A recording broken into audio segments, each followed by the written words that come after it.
There's a business opportunity that's hiding in plain sight that 99% of creators and entrepreneurs are ignoring. Look, I get it. It's easy to think that the time and money and energy invested in YouTube is just another expense, another thing to do on your overwhelming to-do list. But here's what's happening while you wait. Companies with similar products and services to yours are capturing disproportionate market share. They are lowering customer acquisition costs, they're building direct relationships with your customers, and the window of opportunity, it's closing. Over the past decade, I've built multiple YouTube channels with over 4 million subscribers right now and almost 500 million views. And I've witnessed businesses transform from small operations into media companies generating 7 and multiple 8 figures. And in today's episode of the Think Media Podcast, you're getting exclusive access to a keynote that I shared at a YPO business event in Miami. We're going to be covering why YouTube isn't a marketing expense, it's your most strategic business asset. The 2 paths that every CEO and business owner can take to dominate their market through video. The exact system that turns content into a business flywheel that compounds year after year. And why companies like HubSpot invested millions to become media companies, and why you should too. By the end of this video, you're going to have complete clarity as to whether or not YouTube should be a part of your strategy, and if it should be, exactly how to implement it. Let's dive in.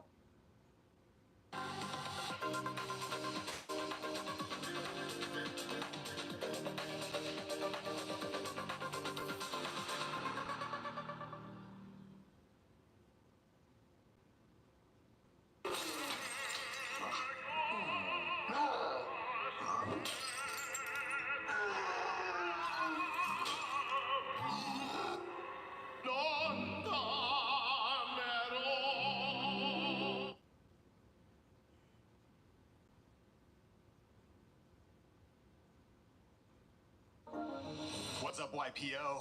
Well, I'm excited to talk about YouTube today, and if we're just meeting, my name is Sean Cannell, and it happens to rhyme with YouTube channel. So I don't know if that's destiny, but let's dive into this. I want to talk about building your media empire and some smart strategies for CEOs, leaders, and operators. And by the end of this talk, I hope you have clarity for how YouTube might be a tactical strategy you can implement in your business and what you are trying to achieve. And here's a question. Why do some companies capture disproportionate market share despite having a similar product as yours? Our strategic insight is that YouTube isn't just a marketing expense, it's your most strategic business asset.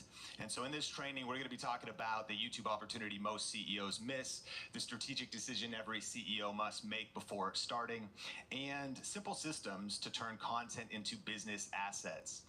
And so let me share you a little bit about how I came to this discovery in my personal journey. And so back in 2010, I was waiting tables at Red Robin, and I started to film videos and post them on the internet. And you could see I was filming in my car, even on the way to work or in between shifts. And I started to do tech reviews and camera reviews and things like that. And these videos were horrible, like these, just nervous getting on camera. But I kind of saw an opportunity on YouTube, and I started to first epiphany that I had was that YouTube is a search engine, and that it's still, to this day, in light of AI and in light of lots of other channels, it's still the second largest search engine in the world. And so I started to become obsessed with this concept and idea that you can make a video, post it on YouTube, and it could be found by total strangers. And as a small town kid growing up in a rural community an hour north of Seattle, Washington, this opportunity seemed significant to me. And so I had some early success, and by around 2015, I was able to, just as an independent content creator, kind of make a 6-figure income, start to make a living. But I did see a huge problem, and that was that I was playing a solo game. I started to kind of study business and was like, okay, there's not going to be a lot of scale to this if I'm just an independent content creator. And there's actually a book called Built to Sell. Many of you have probably read it. It totally changed my life. I actually have never read the book. I just read the title. It seemed clear enough to me, though. It was like, is your business built to sell? And I was like, mine's not. And so that's quite a revelation. Maybe I should figure out how that could happen, especially because that would mean I'm building a better business that's more durable. And let me see if I can figure that out. And so some of my inspiration for thinking about not just being a solo content creator, but thinking about media company was a brand like Saturday Night Live, because they're a brand not connected to any one individual, but many individuals and creators have come through that show and that entire media company. I thought about CNET, and that's closest to what we do today. With CNET talks about TV reviews or consumer electronics, our company is niched down to tools for people that want to do video and want to create content. So we do camera reviews with multiple creators. I even thought about the Wu-Tang Clan, early inspiration, and as one brand, one musical group that had 9 different individuals, I just thought, hey, how could we scale this thing up? And so fast forward to today, we built multiple different YouTube channels and have built a team of creators and a really media company, and we're still figuring it out as we go. So actually at this moment, we're a little over 4.3 million subscribers, nearly 500 million views, have posted almost 5,000 long-form, high-quality YouTube videos and thousands more when it comes to YouTube Shorts. And that's led to a lot of open doors and opportunities. And as a small town kid and college dropout, it's been super weird to be featured in like Forbes Success Magazine and stuff like that. But the weirdest one was HBO Max. Yeah, like I just got in a very strange documentary, and I don't know. Life is kind of strange. And so here's actually a recent picture of the flywheel now of our business, of kind of 5 divisions. And so this was sort of just that expanded thinking. We have our Think Media Network, which we were posting content, 300 pieces of content a week. Ads, brand deals, affiliates, and then we do paid and in-person events, free, online and in-person, free and paid. That also leads into info products, courses, and books, and things like that. We recently launched a coaching program with actual one-on-one coaches and group coaching. And then we also have what we'd call Think Media Partnerships, which would be sort of like expanded opportunities to use our influence and our platform to do deeper partnerships. And so my experience, though, is not just anecdotal. The data confirms that YouTube really should be or could be part of your strategy. And so let's talk about why YouTube, and actually just some current stats. YouTube has over 2.7 billion monthly active users right now. YouTube is still the world's 2nd largest search engine. And, I've heard Eric talk a lot about search everywhere optimization, and of course there's ChatGPT, and Amazon's a search engine, and TikTok's a search engine, but YouTube is still the dominant 2nd search engine after Google. 68% of YouTube users watch video to make a purchase decision. Over 75% of Fortune 500 executives watch online videos regularly. YouTube content has a long shelf life compared to TikTok and Instagram. And that was one of the original epiphanies that I'm still obsessed with today. All the content channels are very cool, and our company now is active on all of them. But YouTube is like a fine wine. It gets better with age. And your content there, because it can be posted today and still be viewed as a content library, not just for weeks or months, but for years to come. YouTube also drives higher buyer intent than TikTok or Instagram. And shopping on TikTok, and shopping especially in China and other places, is far advanced. Is a major, the TikTok shop, Instagram shop, but the quality of a YouTube viewer, the CMO of HubSpot said that YouTube subscribers are the most valuable subscribers on the internet. And so the intent and seriousness of those watching YouTube grows your brand organically without paying for ads. Marketers using video grow revenue 49% faster than non-video users. And so with these statistics in mind, let's just explore 3 ideas of how you could leverage YouTube strategically in your business. And I think we might have a few moments for Q&A as well.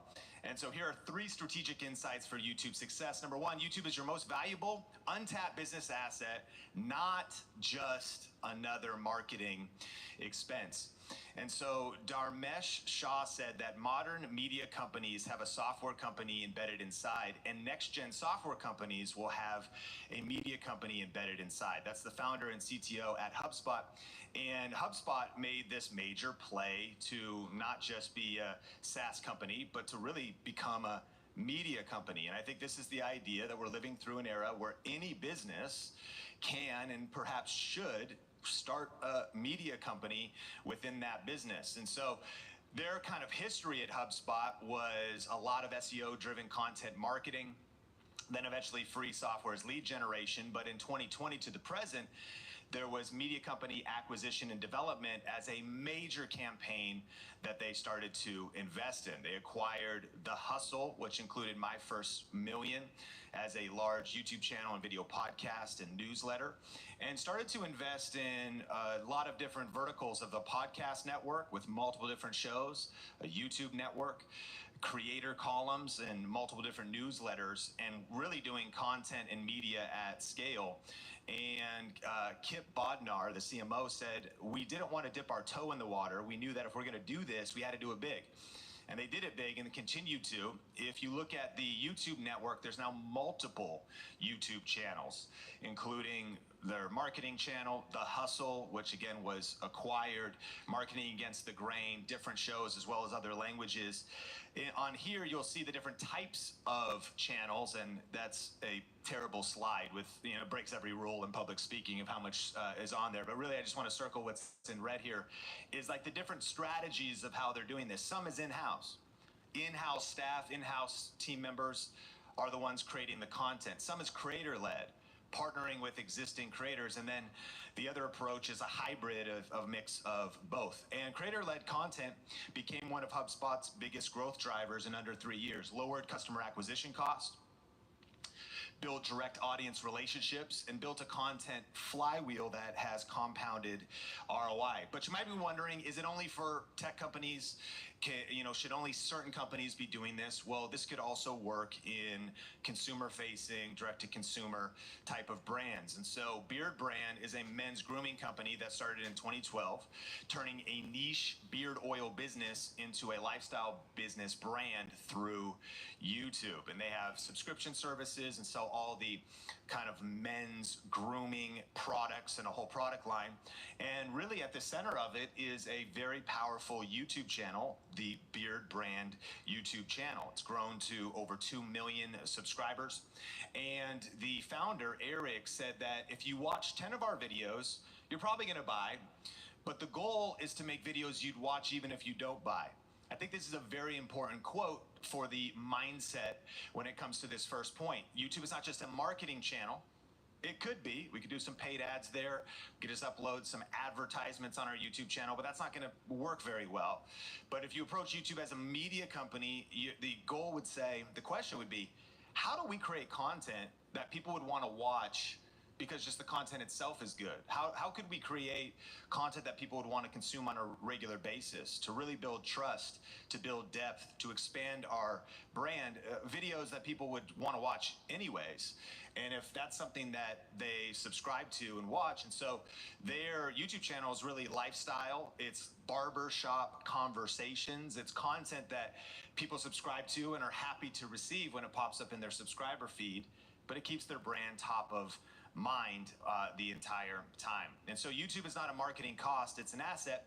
And so now let's decide how to deploy it, business-led or expert-led personal brands. Are you a business owner or serious content creator that is struggling to crack the YouTube code? Are you feeling stuck, overwhelmed, or just plain frustrated with slow growth? If so, then our new one-on-one coaching program at viralvideocoach.com is your premier ticket to YouTube success. Becoming the authority in your niche, attracting engaged leads and loyal customers. We offer one-to-one coaching with our YouTube experts that'll help you get results fast and a supportive community that's cheering you on. So if you're ready to stop wasting time with trial and error and to stop leaving money on the table, then head to viralvideocoach.com to apply to see if you qualify for our coaching program. And heads up, this offer is not for everybody. It's only for serious content creators and entrepreneurs that are ready to take action. So if that's you,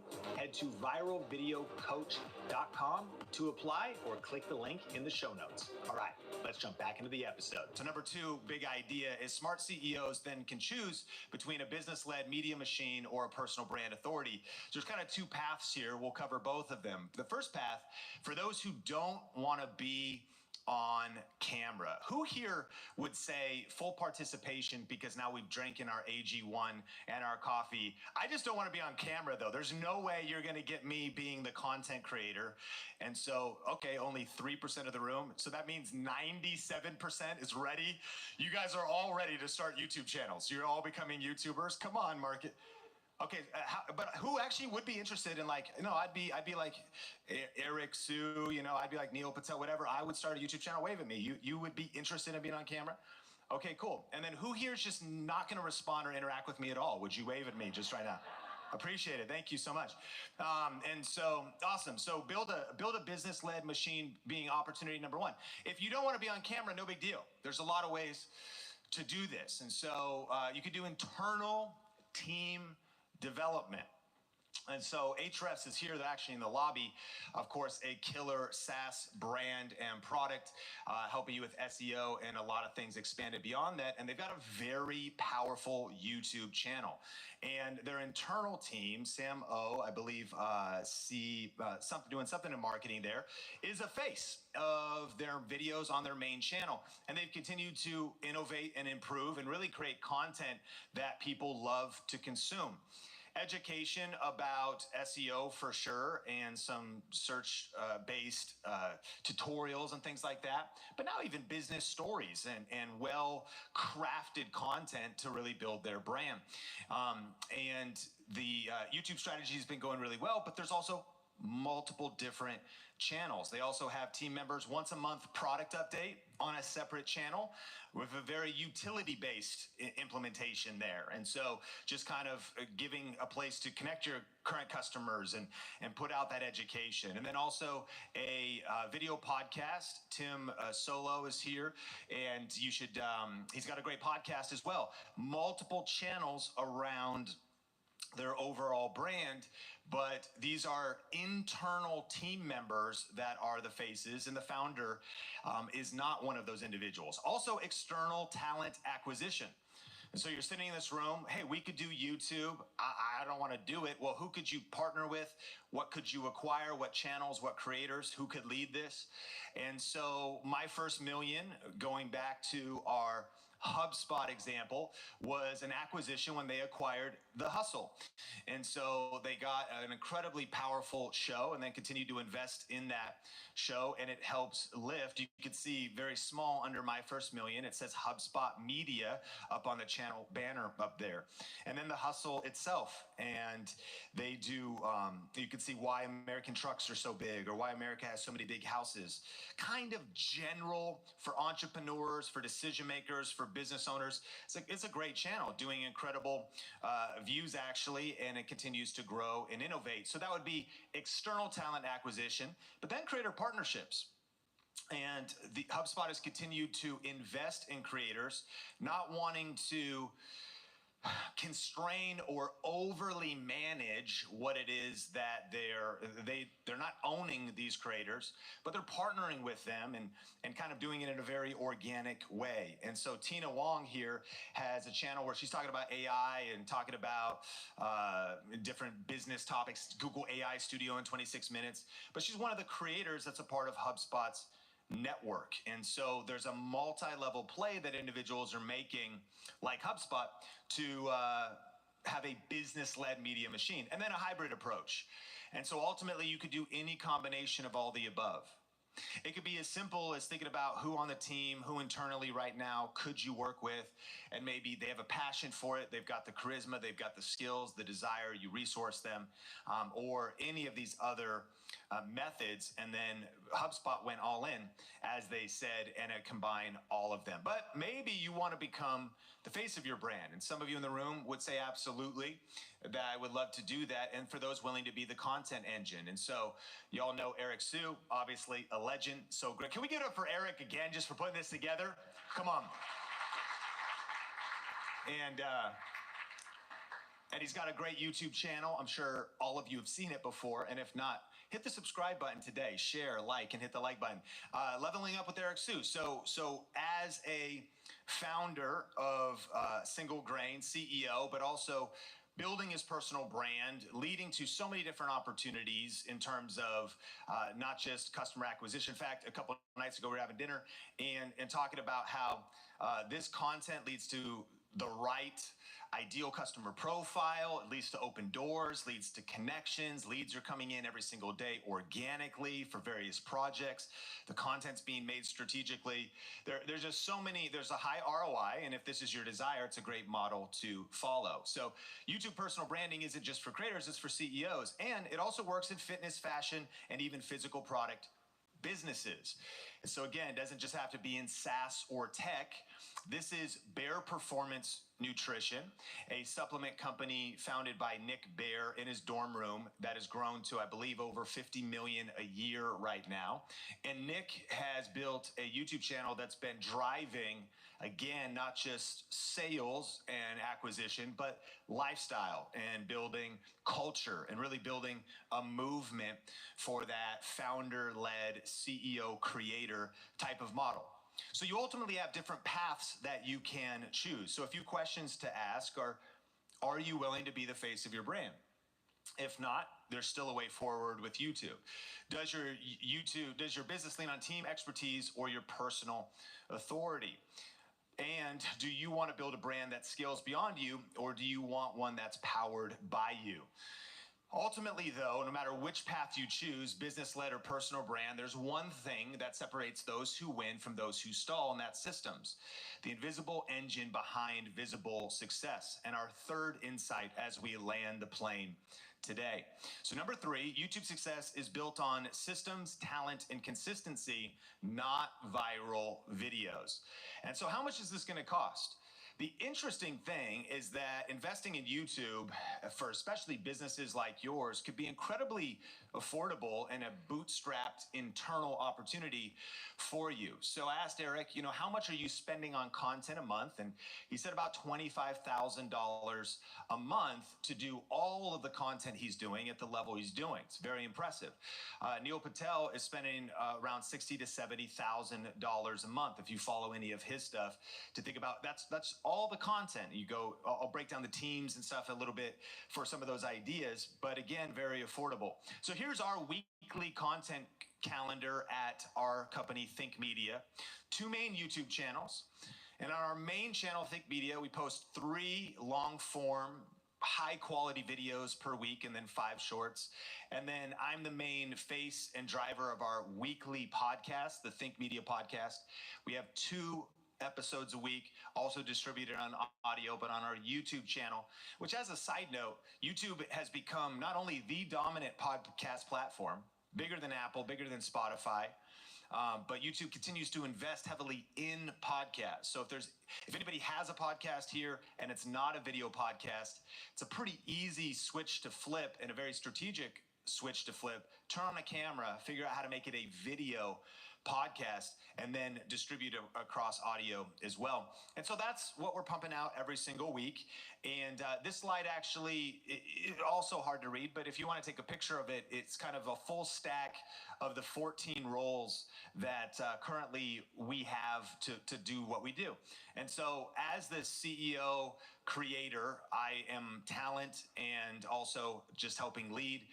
And so I'd be one of the content creators. 4 and 5, Craig and Nathan are 2 other content creators. So there's 3 of us that are talent actually on camera. We have a podcast manager, a director of the whole team. We've got a couple of video editors. We have W-2s, but also We will work with contractors if the editing load expands or decreases. A full thumbnail designer, full-time. We've got a content and partnerships operation manager, somebody that focuses on brand partnerships. In fact, Mark lives here in Miami. We're mostly a remote team, but that's pretty cool. And then we have a YouTube optimization guy named Pierre. When you start playing YouTube at a higher level, he's in there split testing titles, split testing thumbnails, and not just when you release the content, but optimizing past library for increased lift and optimization, and that's his full-time focus. And then we've hired a vertical video agency that will cut up our long form into short form. And then you could expand this into social media. This goes beyond YouTube, but mostly this team will run YouTube. And then the rest of our business is larger than this. But this would essentially be our content team. And that comes out to 55,000 on like a floor level a month to 80K if we're traveling and other expenses, or if we scale up with contractors. And so that's a lot of content, and that's a full media company. And a question for you is, could you build that company inside of your company?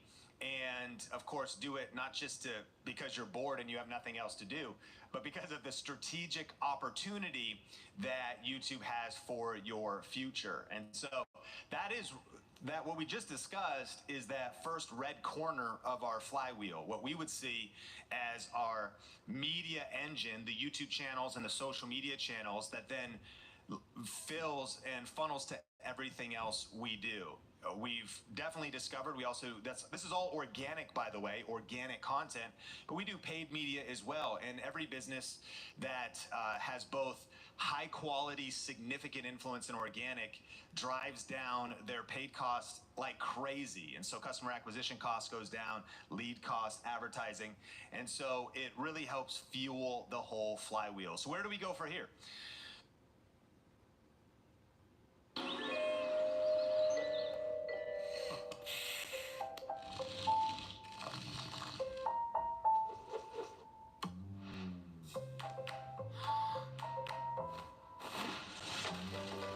Bigger isn't always better. Smaller AI models can deliver the right results and help reduce AI costs up to 90%. The AI built for business, IBM.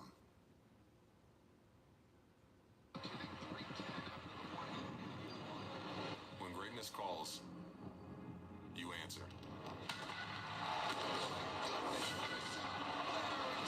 Don't give up. Level up.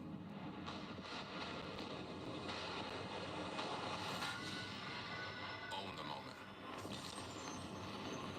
Design. Whether you're just getting started or scaling up, the future belongs to those who act before the opportunity becomes obvious. And as mature as YouTube is, in fact, I think yesterday was YouTube's 20th anniversary. And I actually, very oddly, got onto YouTube in 2007, about 2 years after it started. I was just volunteering at my local church in a small town.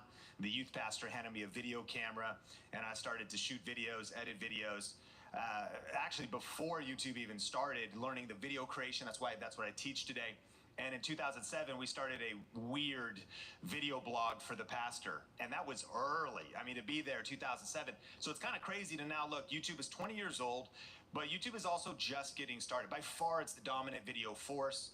And there is a lot of opportunity on YouTube. In fact, as I close, I want to amplify or look at that opportunity as we land the plane on the strategic insight of the day. YouTube isn't just a marketing expense, it's your most strategic asset. So my friend Marcus Sheridan said this, though: there's an argument to be made that in the next 5 to 10 years, your company's YouTube channel could be more important than your brand and to your brand and business than your company's website. I think that's true. And I think that we are seeing a lot of consumers wanting to see a YouTube presence. Of course, there's influencer marketing. Many of us should be doing that, but this would be owned media, your own media company. And so will you invest in YouTube while the opportunity is still wide open? There's a company called Target that really has every resource to win the attention game. Thousands of stores, whatever billion in revenue, and I think maybe 100 billion, and and we all know Target, a significant force. And Target actually does have a sizable YouTube channel, 663,000 subscribers. Their promise is you're going to see lifestyle, fashion tips. Maybe you're going to see some celebrities on here. You're going to kind of get that Nick Bear kind of lifestyle content that's going to the beer brand content. You're going to get shows and stuff that you want to watch. Well, I don't know what happened, but this is a screenshot of Target's YouTube channel in the last 2 weeks. And so one of the videos here they uploaded was called Growing Your Retail Business. It got 158 views. And so I don't know like who decided to upload the internal like deck from like pitching the team. Another one was Line Reviews Explained. That got 132 views on their 663,000 subscriber channel. In fact, somebody commented and said Target needs someone who understands YouTube to be on their marketing team ASAP. It's a real comment on Target's channel. Target, I'm available for consulting if you're if you're interested. And so, but why? Like, why would with a business like many of your businesses, you got money, you got opportunity, you got talent, you could figure this out. Why is this happening? I think they're underestimating the opportunity. They're clearly making some mistakes, and maybe they'll clean this up and make a pivot.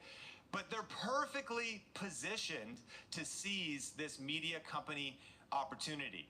And I'm sure there's a little bit of fear, of course, about controlling their brand, although allowing this to happen doesn't seem like a good brand move for me. But like about their brand, but for 25,000 to like 100K a month, they could have some very passionate creators are ready to be hired by you.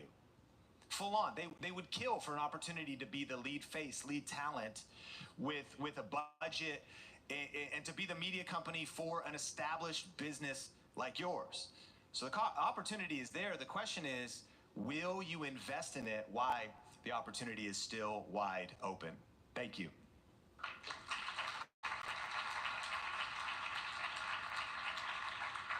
We've got a couple minutes for questions if there's any questions, and then we could go to our next speaker. Yes, sir. Wisdom for CEOs thinking about becoming the face of their brand and doing videos. On the one hand, you talked about long form, and there's huge growth and popularity in long form. But at the same time, there's another message is that you have to be, people have short attention spans. You got to be clear, pithy, be quick. Is there conventional wisdom on what works? What's the right duration of videos? Yeah, that's a great question. I mean, I kind of would think about it like fishing. If you think about, my stepdad used to take me fishing. His name's Phil, and he would have like different lures, and different lures would attract different types of fish. So you're actually going to attract kind of what you put out there. If you commit to the short form game, you'll be playing to a short form, short attention span algorithm. That doesn't mean that business leaders can't use short form. As I actually have used the Cinnabon strategy illustration before, that in social media at the mall, there would be somebody that had a tray of samples, and it would get me every time. In fact, when I would be walking through the mall with the Cinnabon samples, I'd be like, can I get 3 of them for the rest of my family? They're like, oh, sure, and I'd grab all 3. My family wasn't with me. God forgive me, eat them. And so, but that's, to me, that's like short form content was the samples, and then medium range content was the mini bonds, which we got to meet the creator of those. And then ultimately, if you're really ready to commit, maybe somebody watches longer form content with you. So I think every media company could have a funnel where you meet people and then it leads deeper. But in a more direct answer to your question, serious people are ready to consume long form content. Does anybody here listen to podcasts? Would you like? And so, and this is a room of serious people. The longer form content, it tracks what you want. It's the lure that gets the individual that wants real data, real depth. And so there isn't really a direct answer. I will tell you this. I'll give you my one strategy as we land the plane and I'm out of time. If I was going to start a YouTube channel this year and I wanted to ramp it up, I would do one highly strategic, positioned, long form YouTube video per week. That's from 8 to 15 minutes long. One strategic Video designed to attract my ideal customer profile. It's around 8 to 15 minutes long. That's a sweet spot. Much shorter than that, and I actually think it's not long enough because YouTube wants time on platform, top. They want people to be on the platform as long as possible. So, like, rich content, and that's not a magical number from 8 to 15, but it's like, I would be trying to put out something valuable on my channel every week, 8 to 15 minutes, one upload, and then you could expand from there into all the spin-offs of short form and everything else. Is that a good answer? Appreciate you. Thank you so much.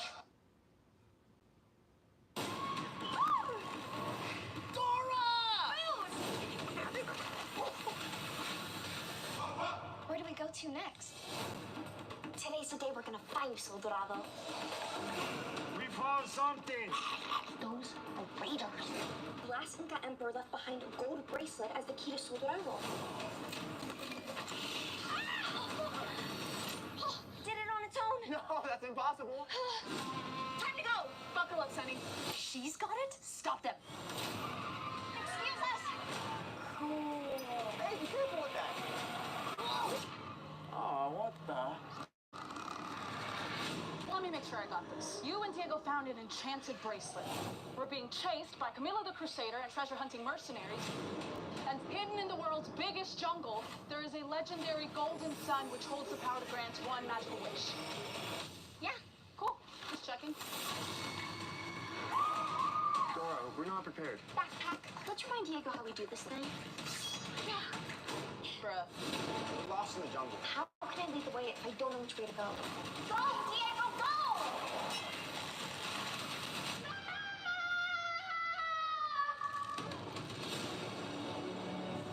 Maybe you don't need a map. No map. It's like Boots without his boots. Girl, preach! Backpack is missing. Someone must have swiped it. We got it from here. No! I'm not an explorer anymore. But you are an explorer, Dora. You're right. I need to finish this. Vámonos! Vámonos! Let's find Soldado together. I'm Dora the Explorer. Vámonos! Dora and the Search for Soldado. Discover it July 2nd on Nickelodeon and streaming on Paramount Plus.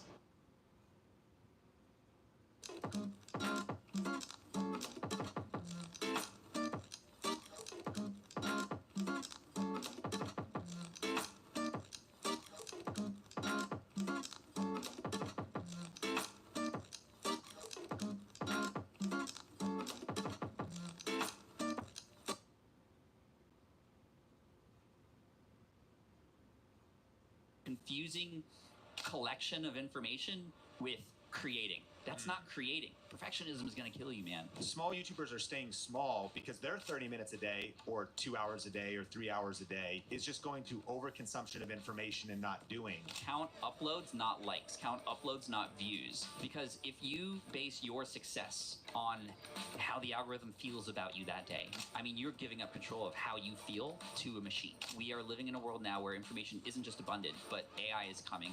It's how you package that information and connect with the person who's consuming it. And to me, storytelling is going to be the #1 skill that everybody, not just YouTubers, but just people. So you've probably seen that there's a lot of content out there about how to start and grow on YouTube. But in today's world, everything has changed. There's more information coming at us than ever before.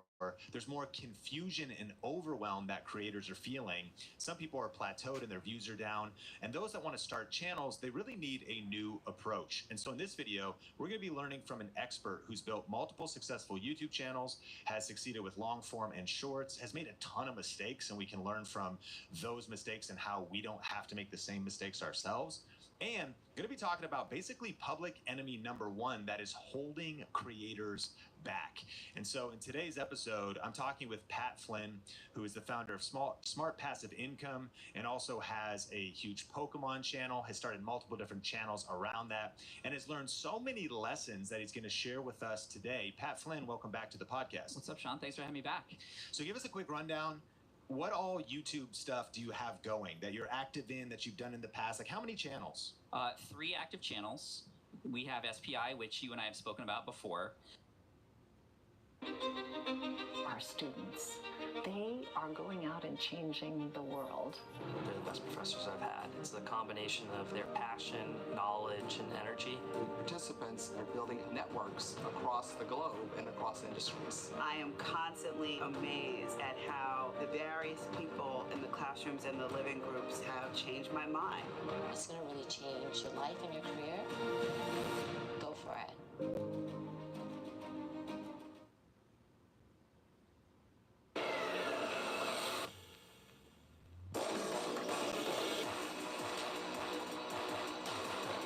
Get 0% APR for 60 months on 2025 GMC Hummer EV models. Interviewed me for a while back, but that's kind of on autopilot right now, which is cool. Then Deep Pocket Monster, which is the long-form deep Pokemon channel.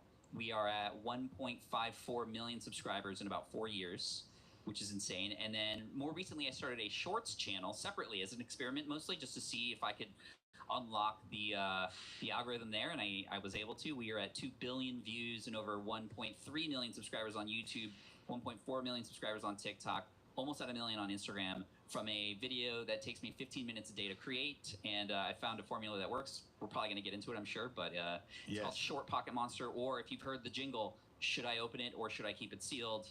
Those are my videos. Man, I love it. So that just kind of lays the foundation that you really know what you're talking about. You've learned a lot of success principles, made mistakes we can learn from. And before we get into really one of the biggest things that is holding creators back right now on YouTube, I want to just do kind of a quick lightning round. First question, what's the first thing a new YouTuber should do before even turning on the camera?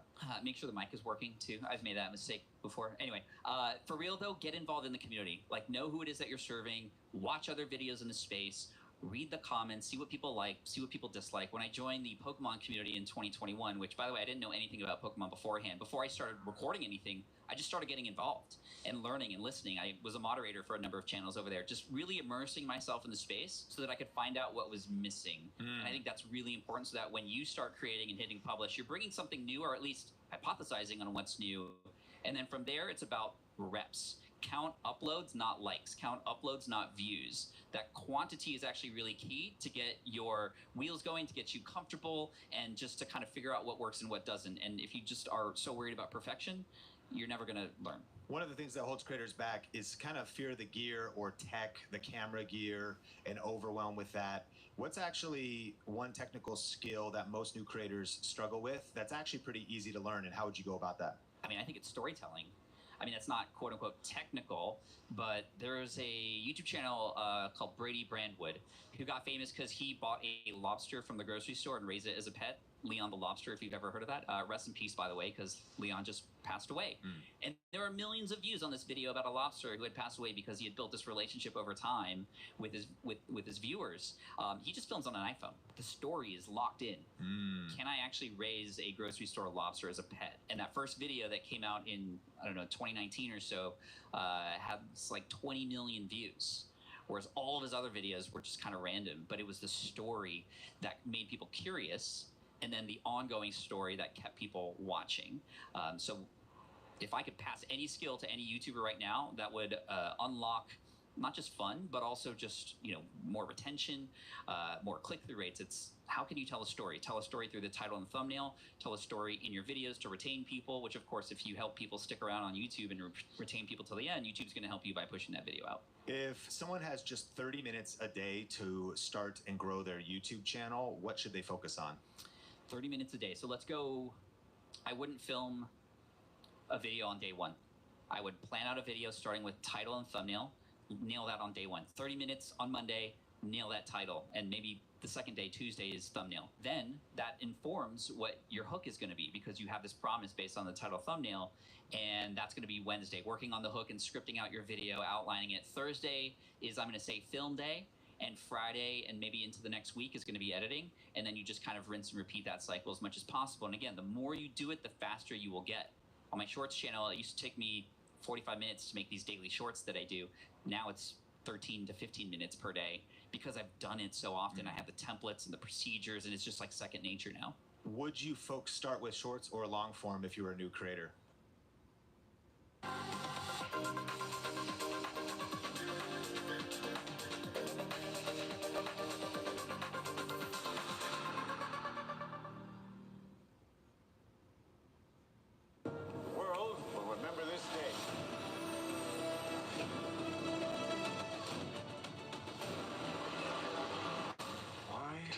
always go bigger.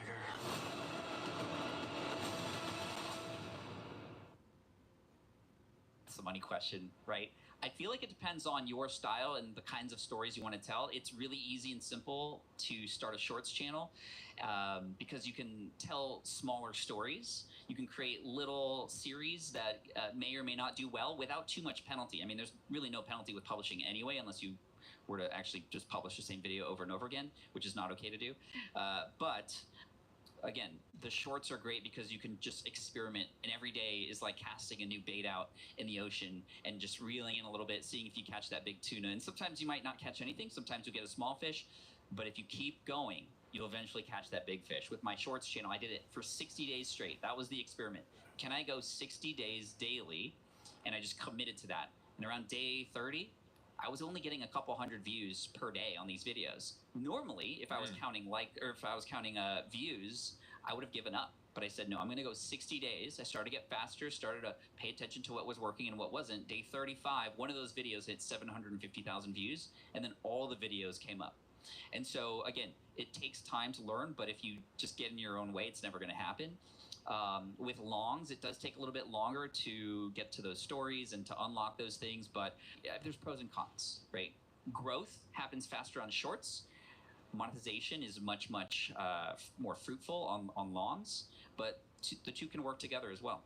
And so it sounds like what I heard you say, though, if you were going to approach long-form content and you were working 30 minutes a day, you would post about one video a week, and you would use these blocks of time every day to build out a strong video and try to ultimately aim for a video a week. Correct, but also realizing that it's going to take several weeks before things start to happen. I might get lucky. We see some YouTubers who on their first video just somehow crack the code, and that's great. They've probably learned and they're applying, and that's fantastic. But the learning comes from doing. I think it was MKBHD who said his first 100 videos were for less than 100 subscribers. And that when I interviewed him and he said that, it was like a breath of fresh air. Like, okay, I don't got to get it right on the first time. And it was after that 100th video that he had one that, like, my shorts channel surfaced and did really well for him. What is the biggest time waster that you see new people creating YouTube content fall into? I think overlearning. There's so much content out there from so many amazing YouTubers like yourself teaching YouTube, and you know, it's like, it reminds me of a couple colleagues I had back in my architecture days before I got laid off. This is back like in 08. I used to golf every Sunday out of my firm, and I had two friends who I golf with, Terry and George. Terry was like obsessed with golf. If you imagine his cubicle, stacks of golf magazine. He was putting at lunch on his little automatic putt returner thing, and he was just consuming so much golf channel. He was terrible at golf, right? And you could hear him when he was about to take a shot. He would mutter the next tip that he learned from that magazine that past week, and he was never consistent. Whereas George, you wouldn't know that he was really a golfer until you saw him golf, because he got coached. He didn't pay attention to all the new tactics and tips and techniques and new drivers that could, you know, increase whatever. He just had his way. He was repetitive and consistent, and he just crushed us every single time. And I think when it comes to YouTube, a lot of us are like Terry. There are so many amazing pieces of content. We don't want to miss out on that next tip that may be the game changer. But the truth is, we live in a world now where there's so much info, it's actually overwhelming us. Our brains are not evolved to handle so much info. They're evolved to, when we see something that could be helpful, to take it. And back in the day when you and I started, information was valuable because it was scarce. Now it's everywhere, right? Remember Encyclopedia Britannicas? Yes. If you had an Encyclopedia Britannica, you were like upper class because you could afford information that other couldn't. Now, it's in our phones. We all have the access to the same information. It's like we're at a buffet line and we're just filling our plates. All the while, we're also getting force-fed from other algorithms that are putting food in our mouth. Like, it's just, it's just like a diet. We're so tired. We're so obese with information now. The idea is, what is the next step? This is what I like to call the lean learning process. Figure out what your next step is. Learn just about that next step. Go do the thing, and then rinse and repeat. Trusting that there will be new information out there on steps 2, 4, 10. That information is going to be there. It's not going away. But focusing on your next step, learning about that, mastering it, and then unlocking that next step is the way to go. So for a YouTuber, find one mentor, Sean, learn his strategies, do it his way, and then take action. Hit publish. the data is what's going to help you more than you learning and reading every book and watching every video from every YouTuber about YouTube. It's just common sense now. Yeah, I love this. This is, we were just talking about this because you have a new book coming out called Lead and Learning, How to Achieve More by Learning Less. And this makes me think you're identifying like public enemy number one for creators right now. Too much information, inspiration overload, information overload. It reminds me when I went and got started in video, 2003 for my local church, the internet was just getting started with information. Online video and upload speeds wasn't super heavy. YouTube doesn't even start till 2005. We started a channel for my local church in 2007, and I never went to film school or anything. And so I was self-taught. I'm choosing the wrong frame rate. I'm trying to learn things. And I was ravenous for content on how to make video, how to edit, and none of it existed. I remember back in like around 2010, Tony Reali came out with this like 40-part YouTube series on how to shoot video with DSLRs. And it was like a game changer. The DSLR revolution's happening. But now things have flipped. Like there was an under amount of information, like people needed to learn new skills. Now there's this over amount of information. So you already kind of broke down these frameworks, but I do want to hit this a little bit deeper. Like in a 2025 world and beyond, small YouTubers are staying small because their 30 minutes a day or 2 hours a day or 3 hours a day is just going to overconsumption of information and not doing. But tell us a little bit more also about how then do we not just maybe reduce or waste time learning, but actually learn smart? Yeah. Because the fundamental gap between where creators listening to this, entrepreneurs listening to this, and where they want to go is they need to get the right information and they need to learn new skills. Right. But where do you get it? It's so overwhelming. So how do we learn in this year? Yeah, nice. This is perfect. So there is a strategy I call in the book micro mastery. And this is something that I practice all the time. And for a YouTuber, it's actually pretty obvious. Instead of just continuously hitting publish and just hoping each video is better, pick one little part of the process. Let's say it's coming up with good titles. And literally just hyper focus on that. You're still going to create a video, and the rest of the video is still going to need help too. But if you hyper focus, for example, on the titles, and we know this because titles are extremely important, and hopefully you've learned this already. If you learn how to craft a great title and you focus on that for your next month's worth of videos, you're going to see some results. The retention still might be needing help, but you're focusing on that hyper sort of awareness of the title, and then it becomes second nature to you, and then it stacks on the next thing that you hyper focus on. It might be the hook. Okay, my next video, I'm going to nail the hook. So who's doing hooks really well? Let me learn all about hooks. Let me consume now, at this point, YouTube videos just about hooks. Let me read about hooks. Let me examine and uncover what's working. And then you implement that, you learn as you do, and you then stack that on top of the next thing and the next thing. This is micro mastery. When I started speaking on stage, and you know this, you've seen me speak on stage, and I do believe that I'm pretty good at speaking on stage, but it didn't happen just by going up on stage and just hoping I was better. I micro mastered how do I tell stories. I micro mastered where do I go on the stage and stand. I micro mastered what do I do with my hands. Like I'd literally go into a presentation and go, okay, I'm going to learn about what I should do with my hands today. So I just watched TED Talks. I watched other world-class speakers and just focus on the hands alone.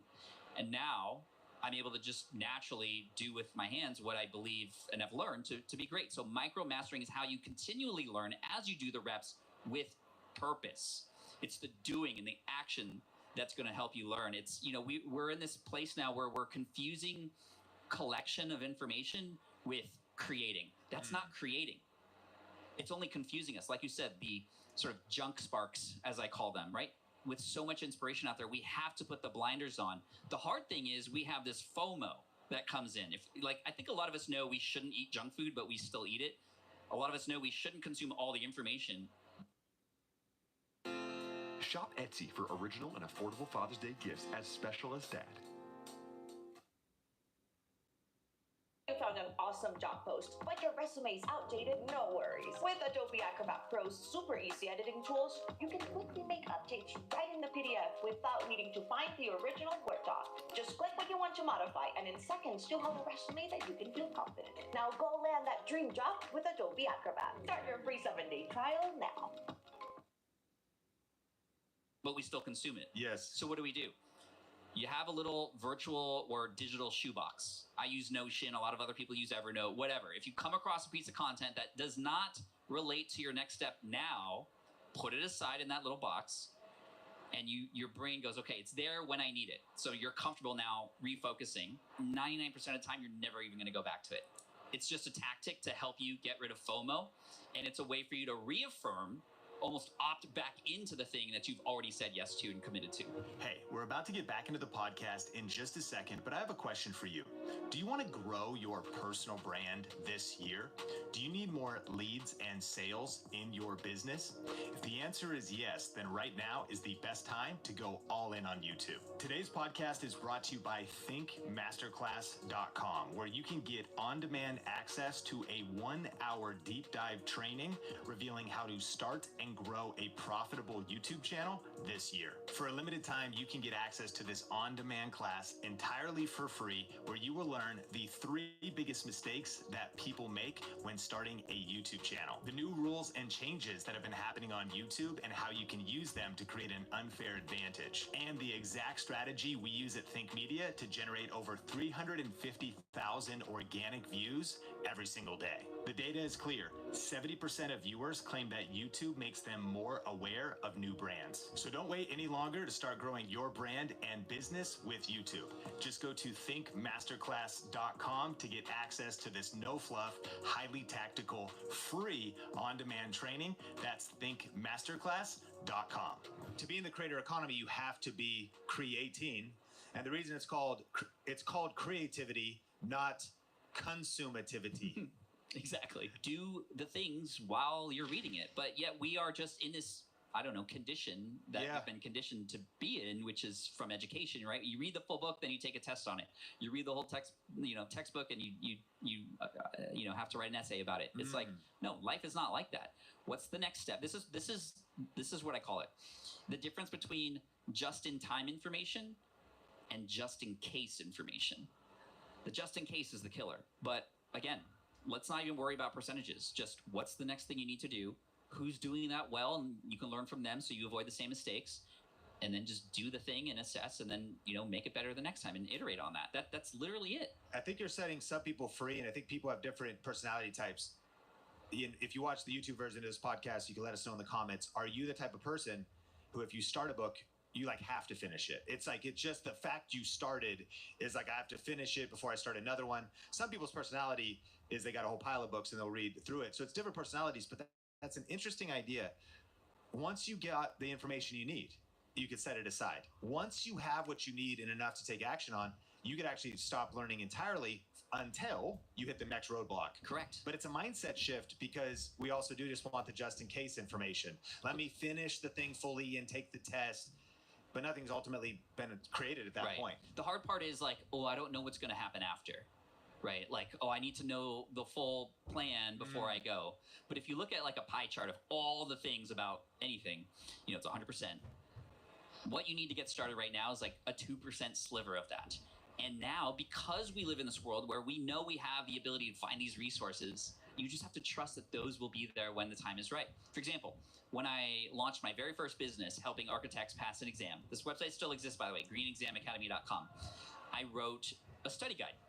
I didn't know how I was going to sell it. I didn't know how to format it. I've never written a book before, but I took it in steps. Step 1, I just took out Microsoft Word and wrote it, because I knew that I wouldn't even need to worry about selling the thing until I had the book done.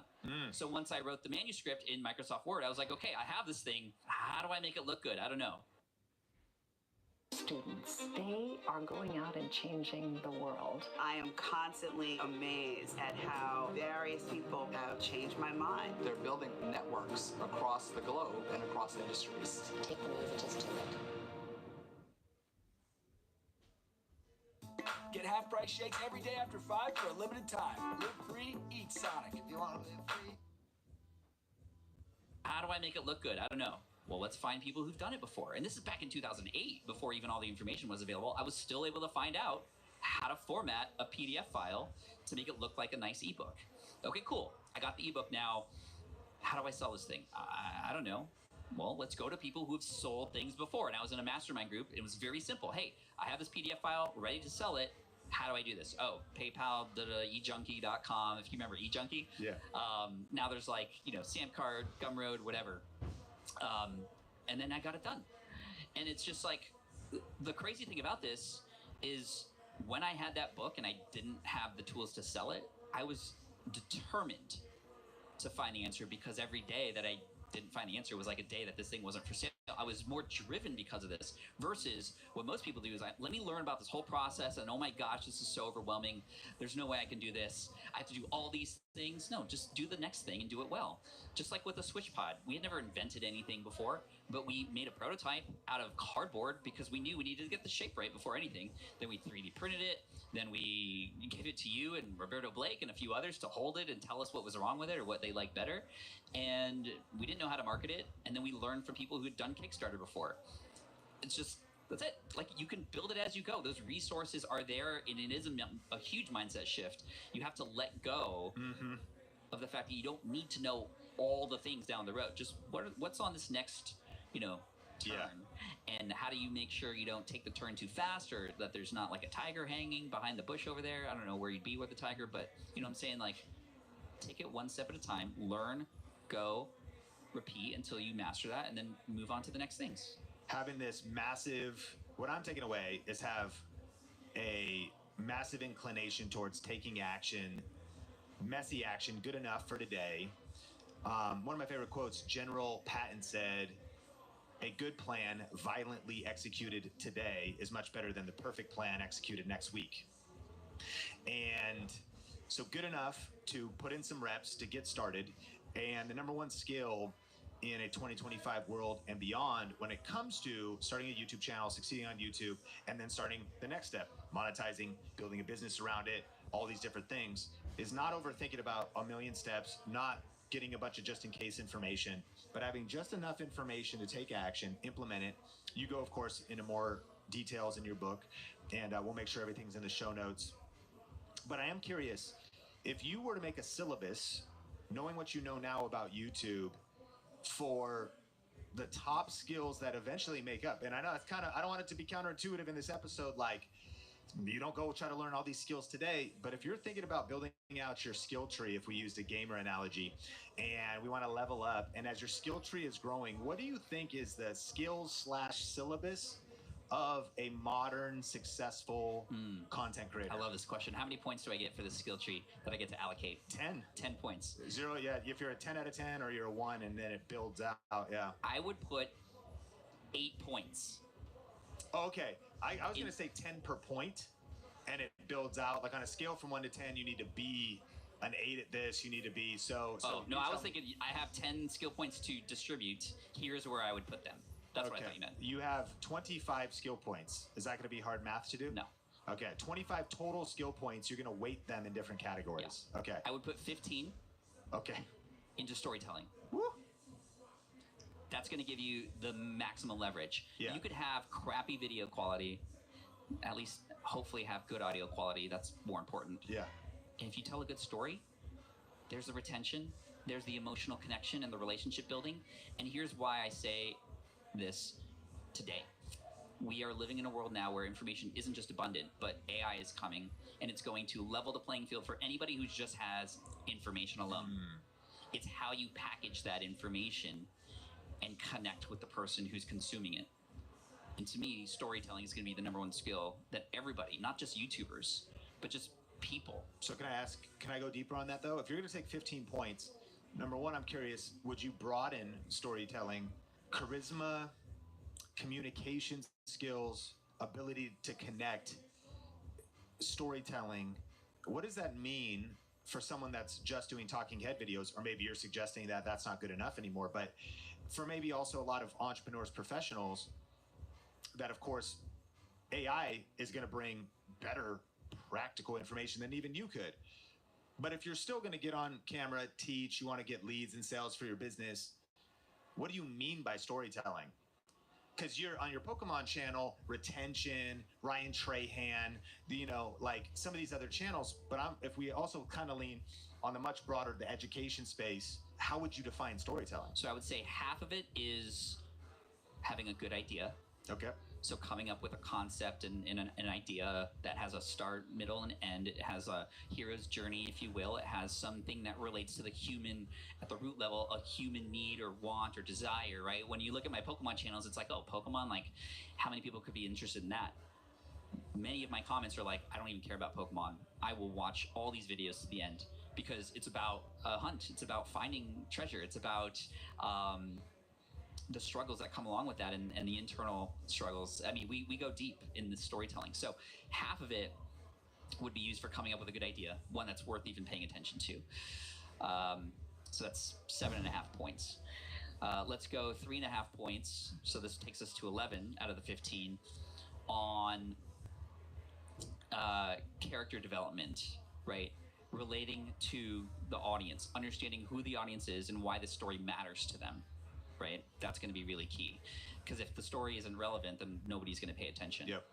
And then it's about the personality of yours coming through. That's what I would reserve the 4 remaining points for, is how can you bring you and what you uniquely have to offer into this story that you're telling, right? You don't have to be over-exaggerating like many other people might be.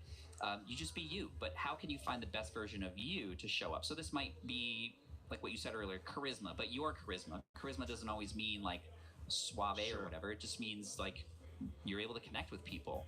And I think that all encompasses, as we break down that 15 points for story. So I appreciate you getting into more detail about that. We're going to build out all 25 points of this skill tree. 15 points are storytelling, but the dynamics of that have to do with character development, your personality, and then also the big idea, the hero's journey, or like the story arc. And I'm curious, how would you apply this, though, even more practically to a SPI video?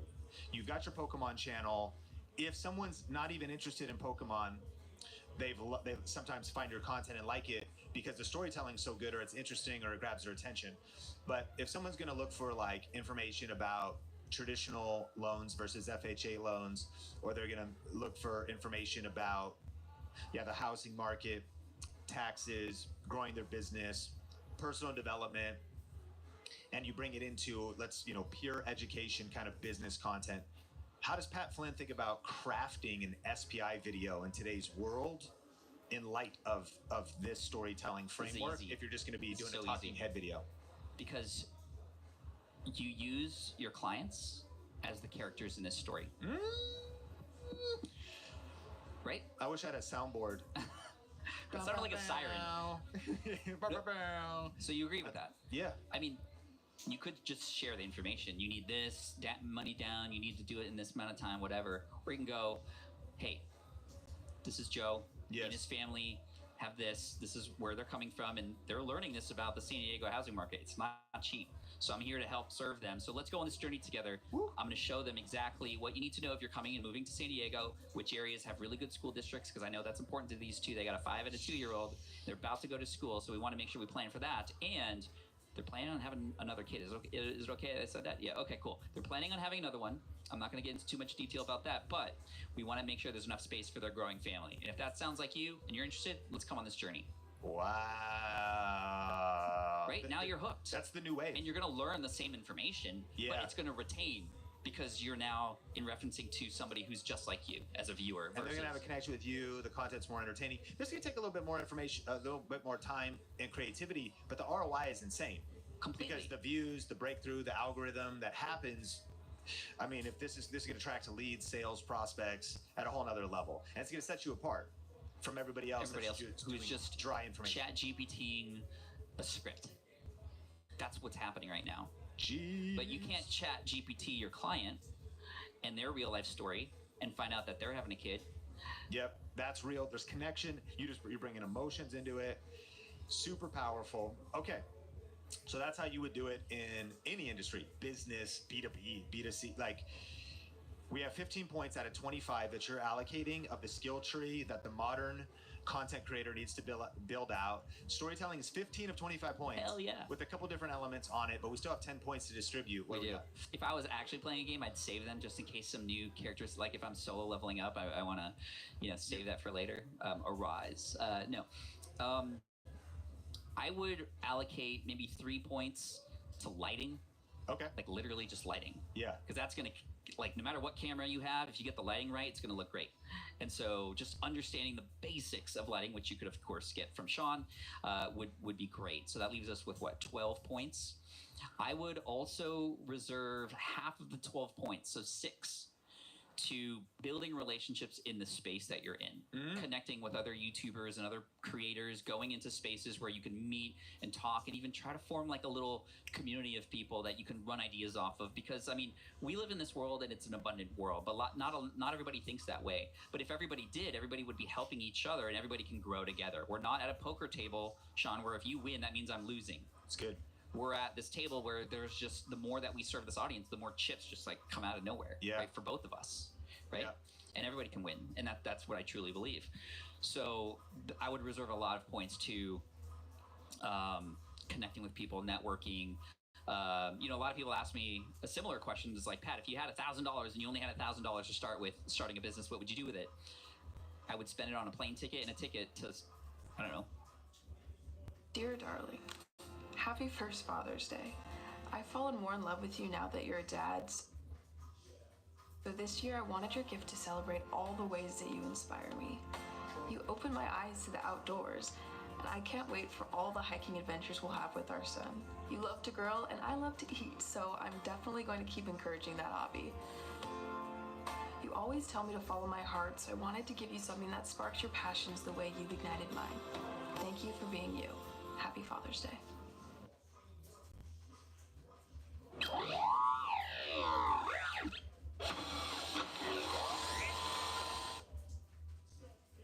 I don't know, your event. Yeah. You know, that's a counterintuitive thought. And I know for some, now, what would you do is for somebody who's listening and they either, one, money is the block, or two, they got a couple young kids, like kind of in a life situation where it's like getting on a plane, flying to an event. Sure. It's just somewhat challenging right now. So I can speak to that first one for sure. You know, Patrick Norton. Yeah. He came to your event and I think he volunteered for it. Yes, true. And he is now my producer at Deep Pocket Monster. There you go. That got him in the world. And he's killing it now for us. So he got into my event for free from serving. From serving. Yep. Volunteer. Yep.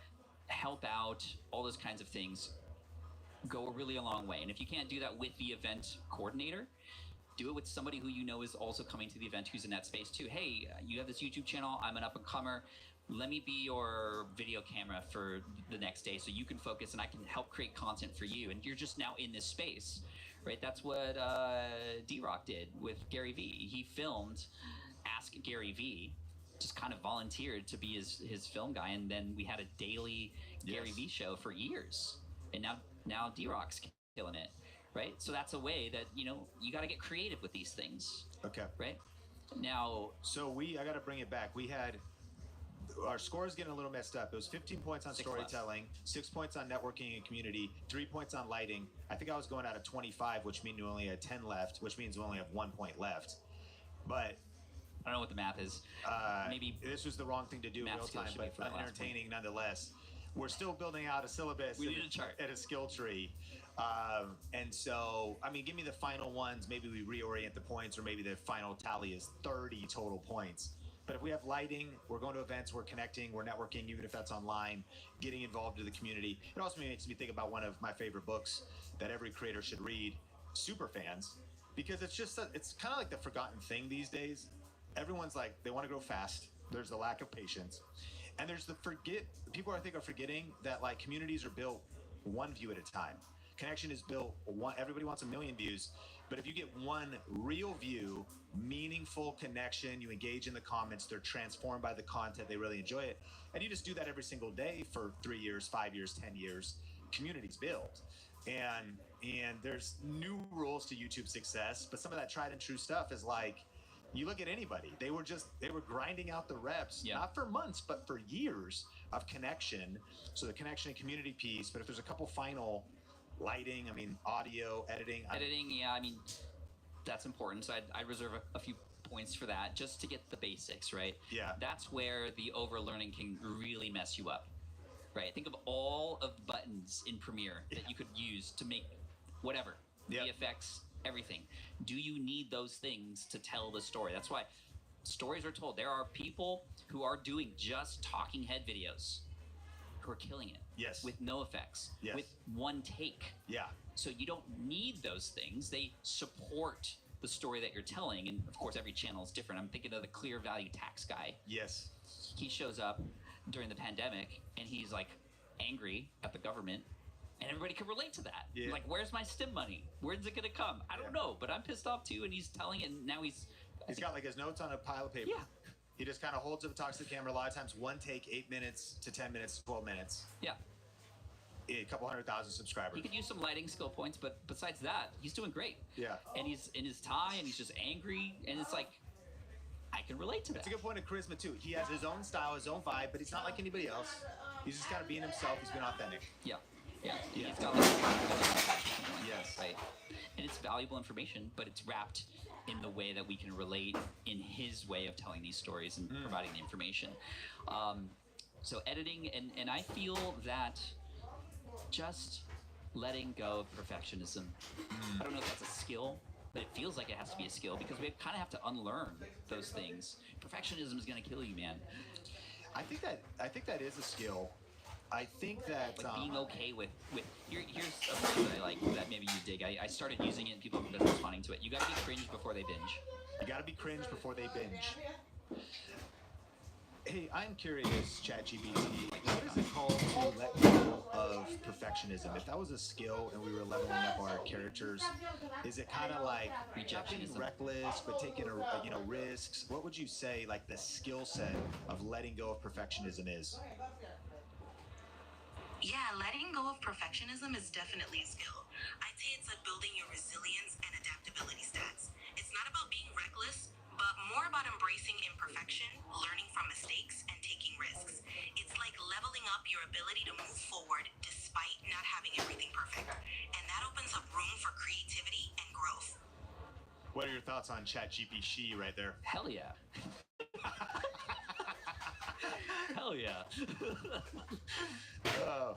That's growth comes from doing, and it's again not being reckless, being smart. You know, it's almost like you're driving, and at the edge of the road there's those rumble strips that kind of warn you when you're kind of veering off too much. Make sure those are in your life, and you have people and guidelines, but.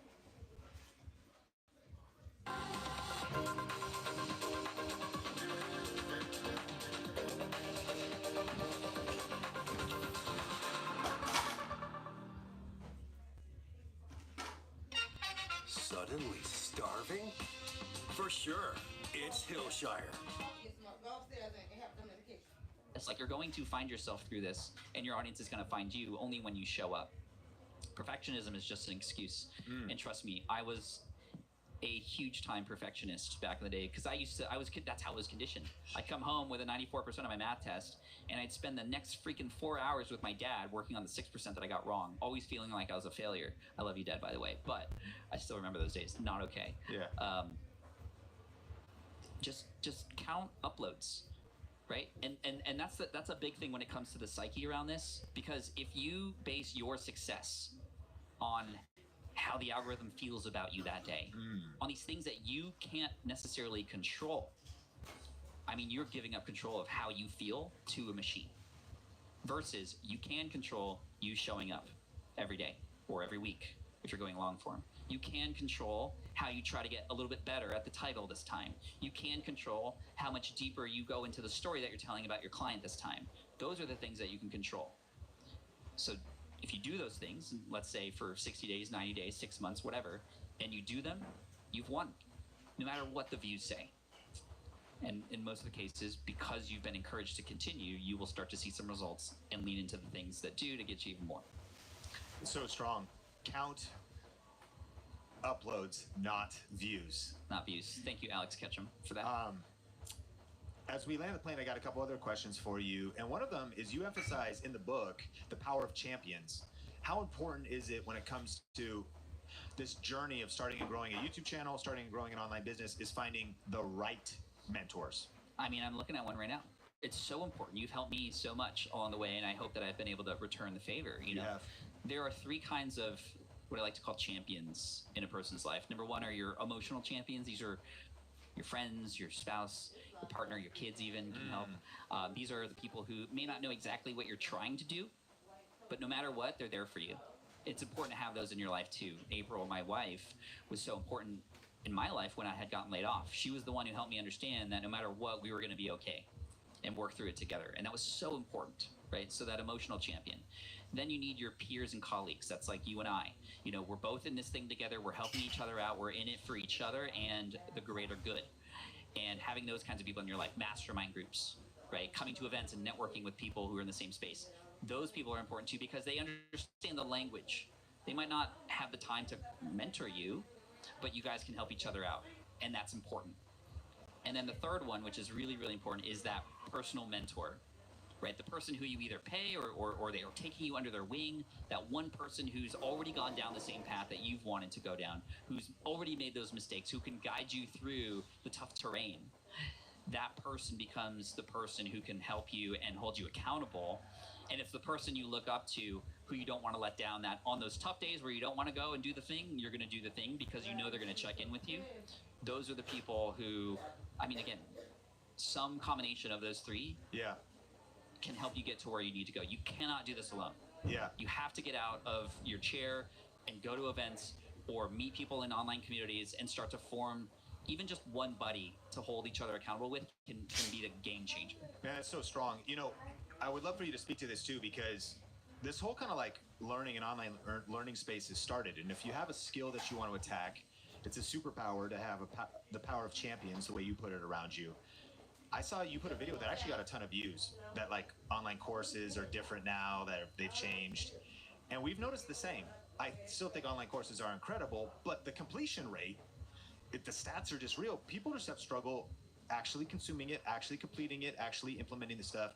And so I don't even know if we talked about this, but we've launched at Think Media group coaching and one-on-one coaching. Capacity's tough because we're keeping the quality really strong. We got like 5 Think Media coaches, incredible individuals.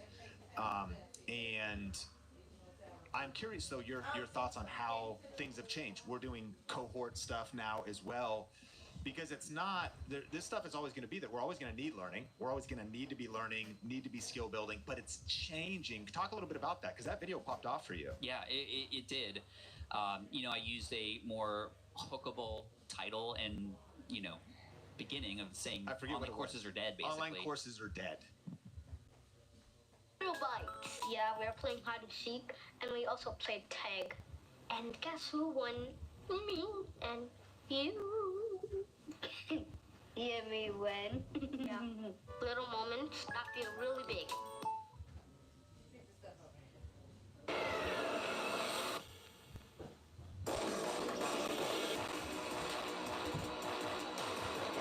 Get 0% APR for 60 months on 2025 GMC Hummer EV models.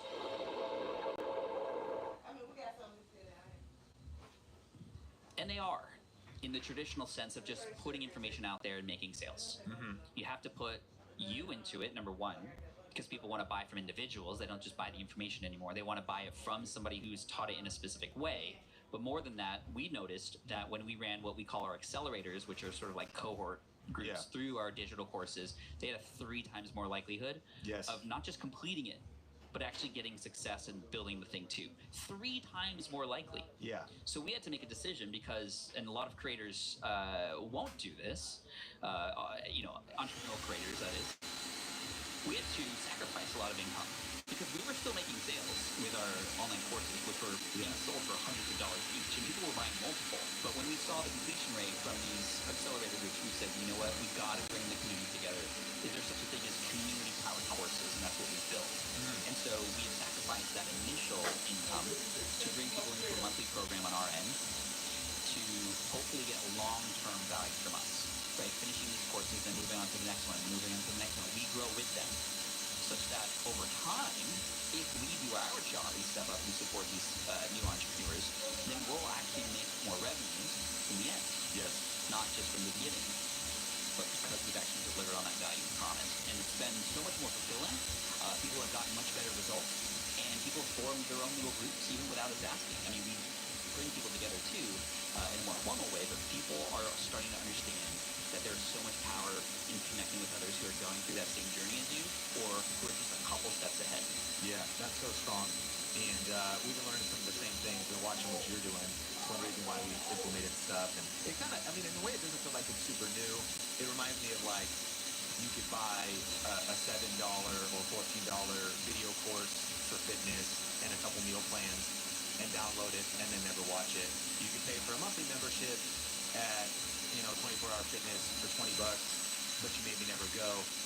You then maybe get into a group and you start going to classes because you're like, okay, I'm going to show up for the group, and you start to go for classes. You pay even more, you hire a personal trainer.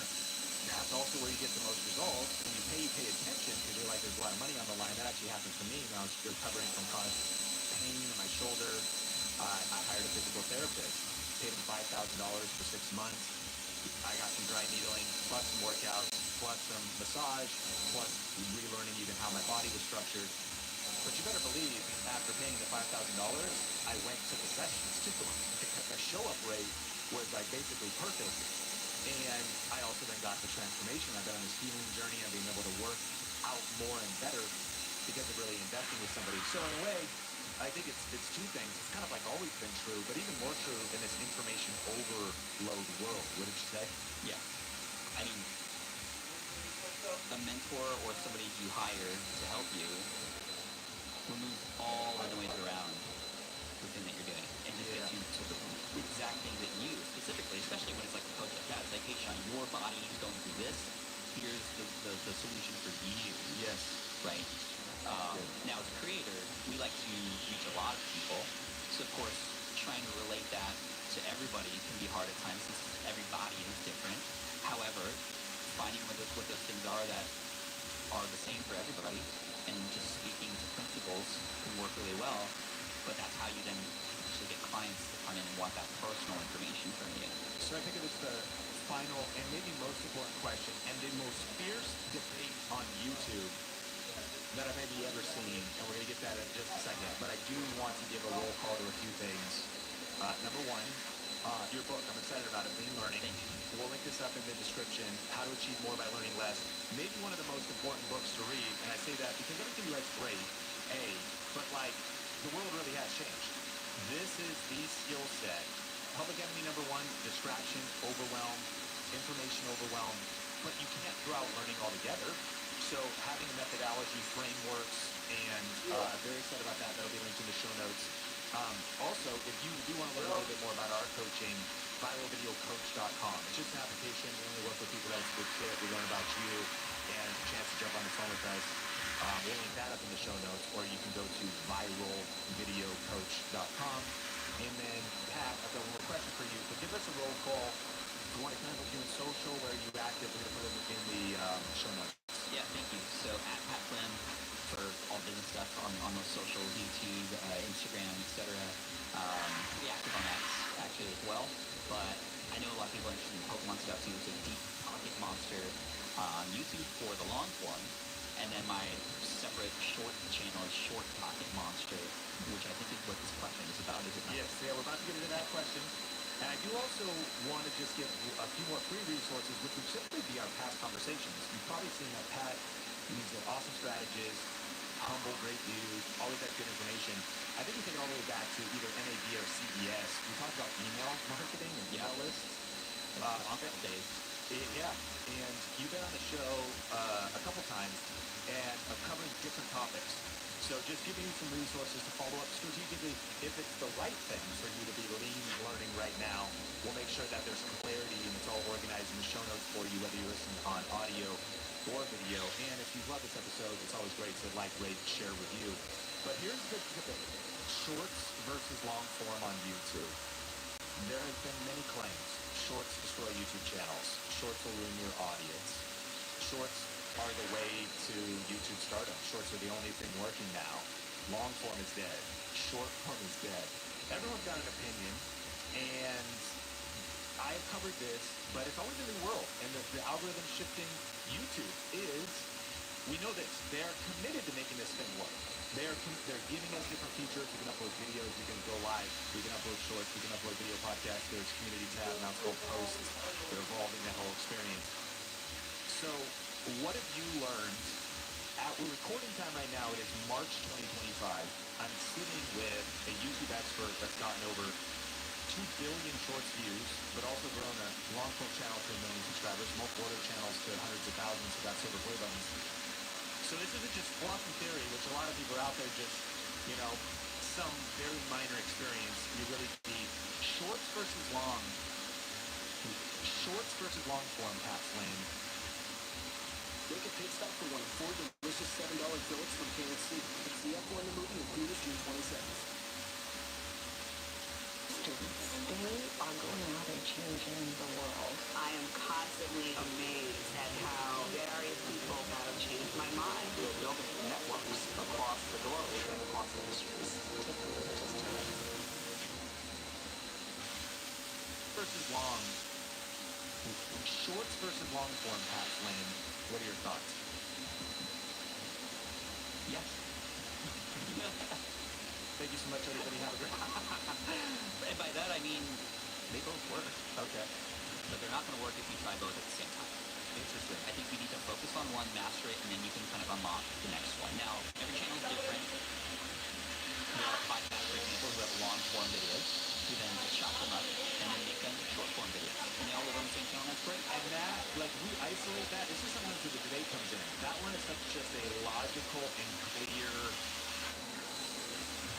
format that it's like, yeah, that should be on the same channel because it's the same thing. Right. It's all the same, but there's different types of channels. So people are looking for like a universal answer.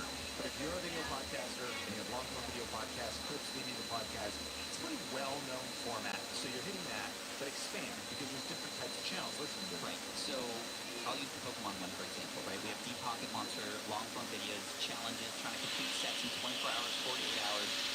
Our videos are getting longer and longer. In fact, the one we published 3 days ago is 1 hour and 13 minutes. It's a movie. Basically. Yeah.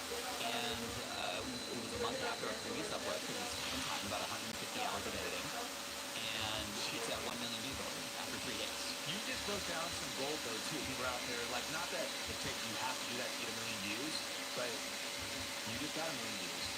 In how many days? You got 1 million views in 3 days, but what went into it was how many days of shooting? It was 1 day of shooting. A full day of shooting. 1 day challenge. 150 hours of editing. How much cooking up?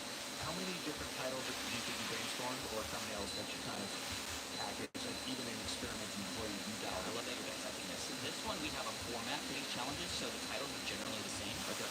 Complete set in 1 day, or 48 hours, or 24 hours, in 2 hours, or lose it all. There's a proven format though, because that also took some time, but now that you know it, you plug and play into a proven title format. And now we have the thumbnail, which is different, but which is split test 3. We split test 2. Yep. And we have a thumbnail person who we've hired to take photography, and in fact, this person is in Canada, so we're on FaceTime. He's directing me what to do with the camera to get the right lighting. I have lighting at home and stuff. This is a little bit more advanced. I'm not going to do it.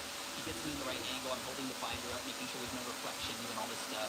We remove one of the cards out of the binder so we can put a question mark in there. I have a little ice light underneath me so it looks like the shelves from a card store are lighting my face. And then he superimposes a 3D kind of card shop. Yeah. It's a little lot. It's a lot. Yeah, it's great. But we're trying to make bets. And you hit 1 million views. And it's a movie. It is a movie. It's over an hour, but it's also not done yet. You're continuing to build an asset of a media library on your YouTube channel. And the videos are part of the bigger universe that we have now. This is something we're recently discovering. We have recurring characters, certain Chapo moves that keep coming back that people are starting to recognize. We have a storyline now. If you think of the channel like an anime, we have story arcs. Like in One Piece, right? One Piece really was 1,000 episodes. It's ridiculous. But there's the moving forward arc. There's the, other arcs. It's been a while since I've watched one. But there's these mini stories with mini bosses that have mini challenges. And so they all kind of lead into this bigger goal, right? The goal at the end, the One Piece is real, is the ultimate goal.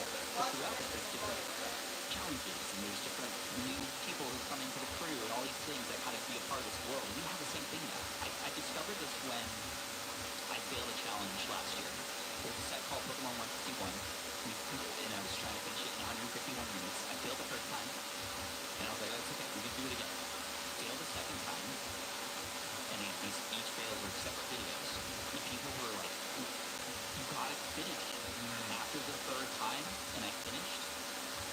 such a huge community win because they were on this ride with me. We created this little 151 arc. We're like, oh my gosh. Yeah. What other arc we create? Well, what's another goal that we talked about? We're trying to collect all 1,025 Pokemon across 9 generations. Well, that's going to take many videos. Okay, that's our next arc. Let's go generation by generation. We had we did that in 8 videos because we combined a few. Gen 5 was filmed partly at your event because we went in between the things I had to do to card shops to try to finish it, and that's a 1 million+ view video in Vegas, which has then inspired other cities to reach out to us and want us to visit their cities. To then go to card shops there and support the community because we've had people then go to the same card shop that we went to. Anyway, we had that 1,025 Pokemon in separate videos, and then we ended up putting all those videos together into one video as sort of like an end of the year celebration, a 4-hour video, bro. Yep. That's well. It has 2.5 million views. That's crazy. That's a Lord of the Rings extended cut. Yeah, and it is. And we cut out the middle parts to make it look like it was just all tying into each other, and we added a bonus ending. That you had to kind of wait to the end for. And we even premiered, and people were there for 4 hours watching with us straight during popcorn during Christmas break. Yes, with Sour Patch. 65% of our audience is watching on television on that channel. Wow. So that's long. So we're going to get back. Okay, so we're talking about shorts versus longs, but I actually want to highlight a point that every listener and content creator needs to know about in a 2025 world, and it's this idea of universe building. Now, I don't even know what that means, but it's one of the most important concepts in brand building right now. And so, hey, ChatGPT, I'm curious, what is universe building? If you were explaining it to content creators and entrepreneurs doing video that are building out their brands and their personal brands as a concept, and what are other terms for it?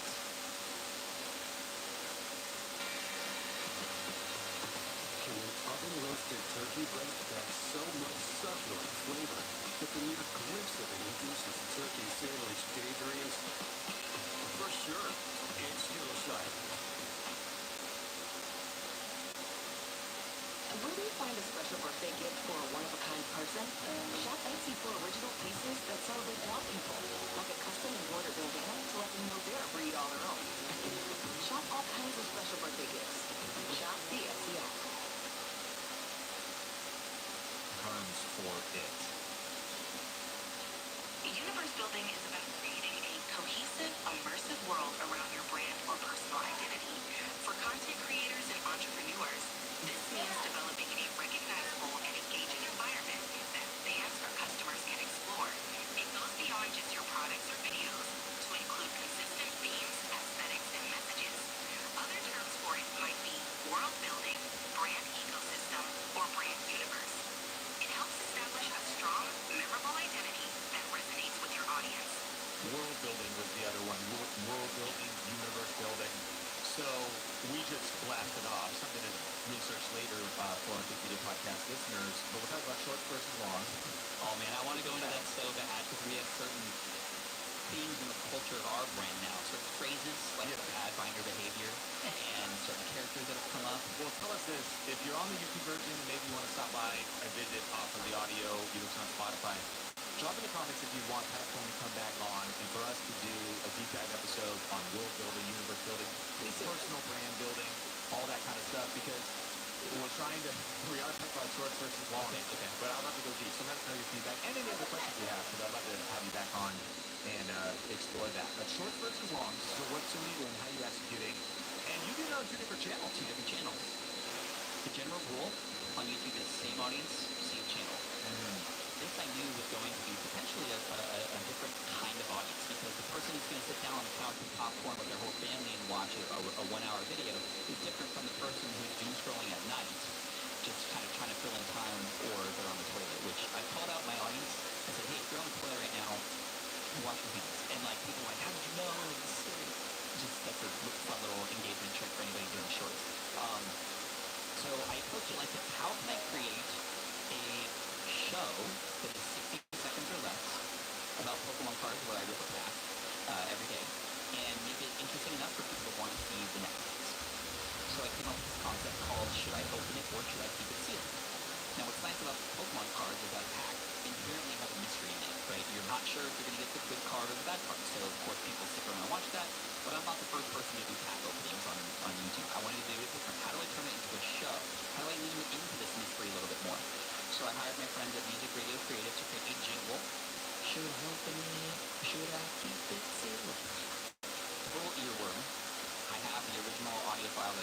that I will never share with the world because it's just you, and they made it great. They made it great. And I have to say, I just had a short recommended, actually even on Instagram Reels or YouTube Shorts, of a DJ at a set, like an EDM rave, with like thousands of people there who played your song. I was like, dude, that's your song? And he had a pack on stage, and he was opening it on stage, and then that was going viral, which is all from you. Right. That's great. It's insane. And then at the end, to lean into the sort of reward at the end again, if it's a bad card, I have a bad jingle. Oh no, you should have kept it sealed. Yeah. Or if it's a good one, it's like, wow, you actually got something good. And I've hired the same person from this company, who's a creative, her name's Kim, the Bulls actress, to just say a bunch of bad things, and then say a bunch of good things. And it's sort of different. I have this library now, and again, now everybody's like, what's it going to be today? And I drop new ones, and I'm like, we unlock the new voiceover today. And again, the sound effects that you see in these videos, these from a library, they took 45 minutes to create. I wanted to go daily for 60 days. I already told the story of how on day 35, everything blew up. But it's the same template. And now it's 2 billion views. 2 billion views across platform. How many what? Subscribers. 1.35 on YouTube, 1.4 on TikTok. Did you already get another gold play button? I did. So you have 2 gold play buttons? Gold play buttons. Now this one, I got it in 199 days. You got a gold play button on YouTube in 199 days. Brand new channel, and I did not link to it from the other channel either. Wow. I did not. I wanted to just see what would happen. Even though it was a Pokemon channel. Yes. I mean, there's people out there being like, don't share your YouTube channel with your mom or your friends because they're not your ideal audience. But like, you didn't share your Shorts channel with a Pokemon Lawns channel. Correct. Because I just wanted to see, could I have YouTube find these people for me, or all these other algorithms, TikTok. And you've looked in the demographics, and it is different. It is. That's interesting. It is. And it's just, you think about the consumption behavior. I mean, these are people who are doom scrolling through. Can I give them a little bit of something worth watching every single day? Now it's the same time every day. One of the most common comments I get now when I publish the Shorts at 8:30 p.m. Pacific is, good night, everybody. So you're just waiting for it, like, wow, our nightly routine. Wow. Because this has led to that DJ playing it. This has led to me getting invited by the Detroit Lions, who, by the way, their social media manager for TikTok is a big Pokemon fan. He connected with me. I got to fly out to Ford Field to watch the Vikings game on January 6th and open a pack on the field because of this. I got invited by the Major League Soccer team here in San Diego because of a lot of their guys watch my videos. I just got a DM from one of the pro soccer football players from Team Argentina. Jeez. It's like so Shorts channel. What my takeaway here that's fascinating is, okay, if it's a video podcast and it's clips from the video podcast, that's one thing. If you're actually architecting something though, you have a long-form Pokemon channel that people are watching up to 4-hour-long videos. 75% of people watching are smart TVs, this particular audience. You have a vision to make something new, but it's different. And I love the constraints, and I think it's a huge viewer takeaway. It's a show, so it's a repeatable format. It's a show, under 50 seconds, similar sound effects, similar jingles, tapping into a proven tribe, bringing your own unique spin to everything, building it all out. But in the execution of that, you now have another gold play button, 2 billion views.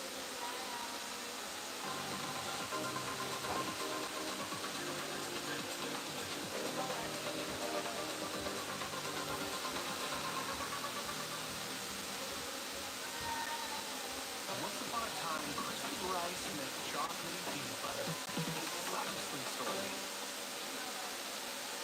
Gold play button, 2 billion views, Detroit Lions, DJ playing song, showing you the power of Shorts if you do it strategically.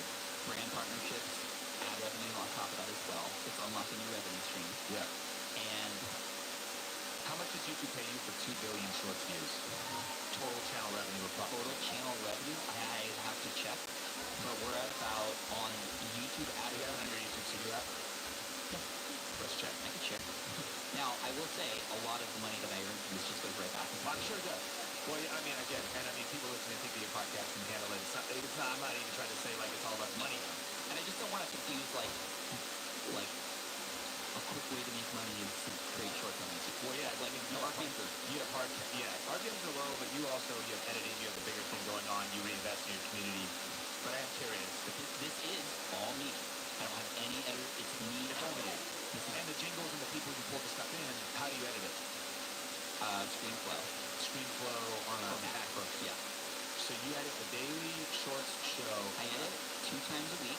I take about 2 hours to edit a week's worth of shorts.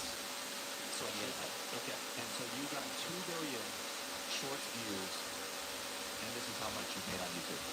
2 billion cross-platform. Let's go lifetime on YouTube. We're at 750 million views. That's just on YouTube. Cross-platform because you've got TikTok, and they have creator programs as well. Instagram, I think I've made 23 cents from a gift. That's it. Like, there is no program. You have to be grandfathered into that, so still brand awareness, though, you know? And now my stories are getting seen 150 times, which is ridiculous, because then I can promote my events and other things. TikTok, however, I am generating revenue about $900 to $1,000 every week. So it's far less. Okay, so the question here is, how much does YouTube pay you for 750 million views that you got on your new channel? 126K. What? For only 750 million views? Yeah. That's great. Some videos, this one has 6-figure income. It is. This one video with 20 million views has almost 4K revenue. Oh, it's just popping off the end. That's really good. I mean, I think I got, and it's education. I think maybe I got 10,000. Yeah, that's about sounds like a track. I got 10 million views on a big video podcast short, and it made $2,000. And so you're saying 20 million made about $4,000. Yes. And then again, I'm taking that same video, posting on TikTok. Yeah. Now here's the funny thing I'm doing. It's less than a minute on YouTube. It's like 59 and a half seconds. I got it down so I can edit it there. I know shorts can be longer than 3 minutes, but it's still kind of wonky right now when you upload one that's more than 60 seconds. I take that 59 and a half second video on YouTube. I re-export it from ScreenFlow with just the ending a little bit longer. So it has to be over a minute. It has to be over a minute. So I am using technically a different video. I just, half rate the last part of it. Yes. Whatever to extend over a minute. Okay, final question. That's very fascinating and inspiring because you have given us, you create a show, you do something that works, it's repeatable, you're doing it, and you're doing it by yourself, which is so empowering because I guess, I don't think, the video podcast community makes many excuses because we don't really allow excuses here, right? We just do results. We have a rise and grind, new day, new opportunities, we're going to solve problems. But what I love you're doing here is because somebody could say, a critic be like, well, now Pat's got momentum, he has people helping him. And it's like, yeah, but we didn't start there. But this thing that you're doing entirely by yourself. Creativity works out constraints. And so you have a show, shorts channel, it's blowing up, you're doing it by yourself, and then you're reinvesting those dollars back into your community, very powerful. Give us a final checklist for how to determine if shorts is right for me or not. If I want views, leads, and sales in my business, personal trainer, real estate agent, maybe creator that's teaching something. I teach Excel, I teach some motherhood stuff. I have a DIY channel or a homesteading channel. How am I determining if I want to do shorts or long form? To get it and then assess whether or not it's worth doing more. And do it on the same channel or a different channel? It depends. If it's the same audience, right? You got the same audience, just do it on the same channel. In most cases, that's the answer. If you can remove it there for the same audience. I was purposefully doing this so that I could show people this can be done. I learned my way into this. Okay. And it's working. And then it's great because it's unlocking revenue that I give a lot of cards away. I'm kind of Mr. Beast in this space and just kind of giving away a lot of cards that people can't get access to thanks to successes like this. But just try it out. Like, what's the worst that can happen? Compare that to the best that can happen. Ladies and gentlemen, Pat Flynn, I want to thank you for listening to today's episode of the Think Video Podcast. So much value, Pat. I want to thank you again. Like, rate, share, review, wherever you watch or listen. My name is Sean Cannell, your guide to building a profitable channel, and I cannot wait to connect with you in a future episode.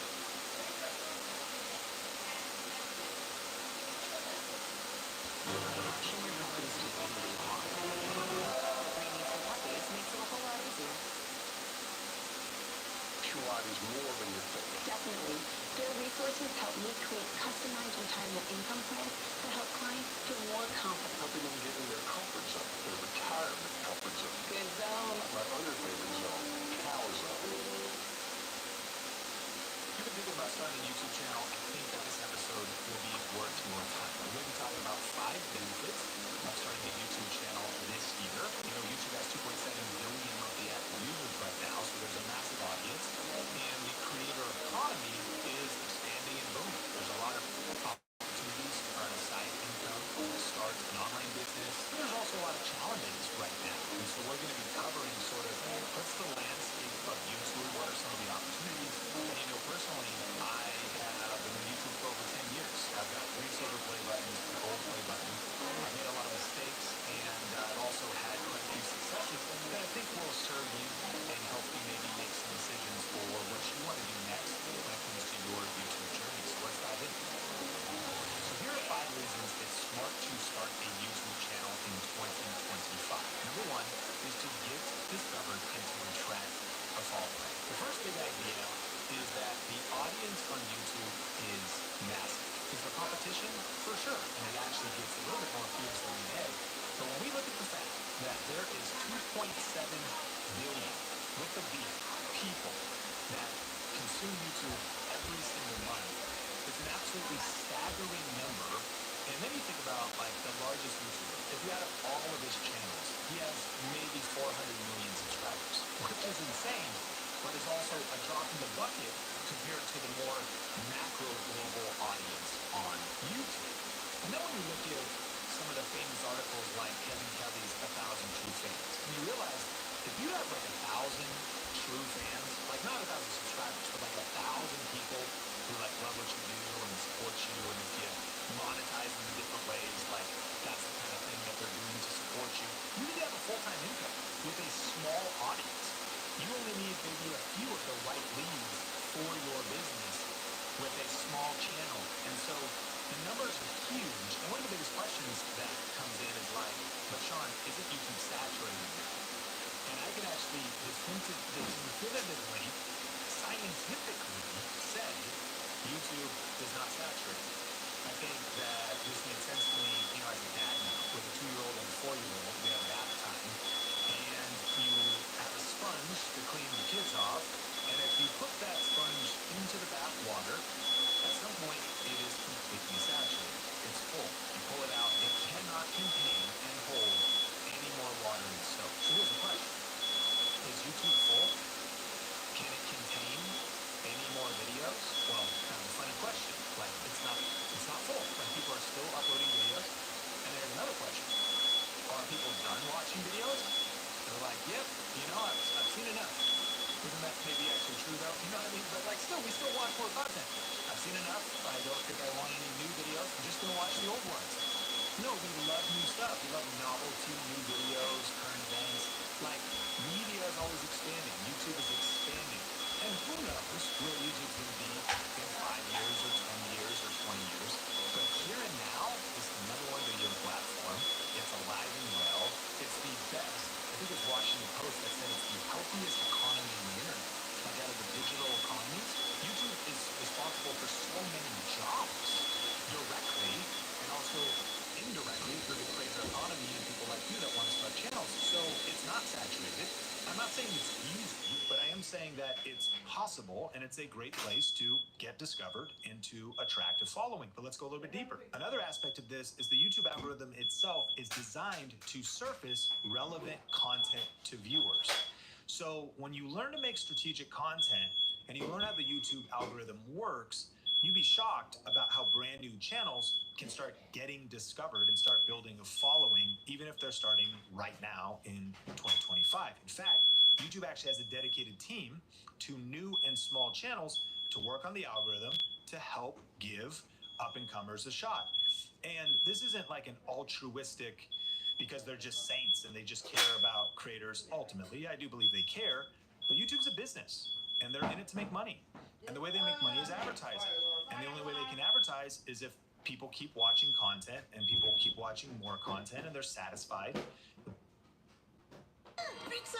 We're trapped by dishes. Don't worry, they've got new John Power suds. It traps, locks, and removes 99% of grease, so it doesn't get passed from dish to dish. Clean and stacked. Like ducks in a row, new John Power suds.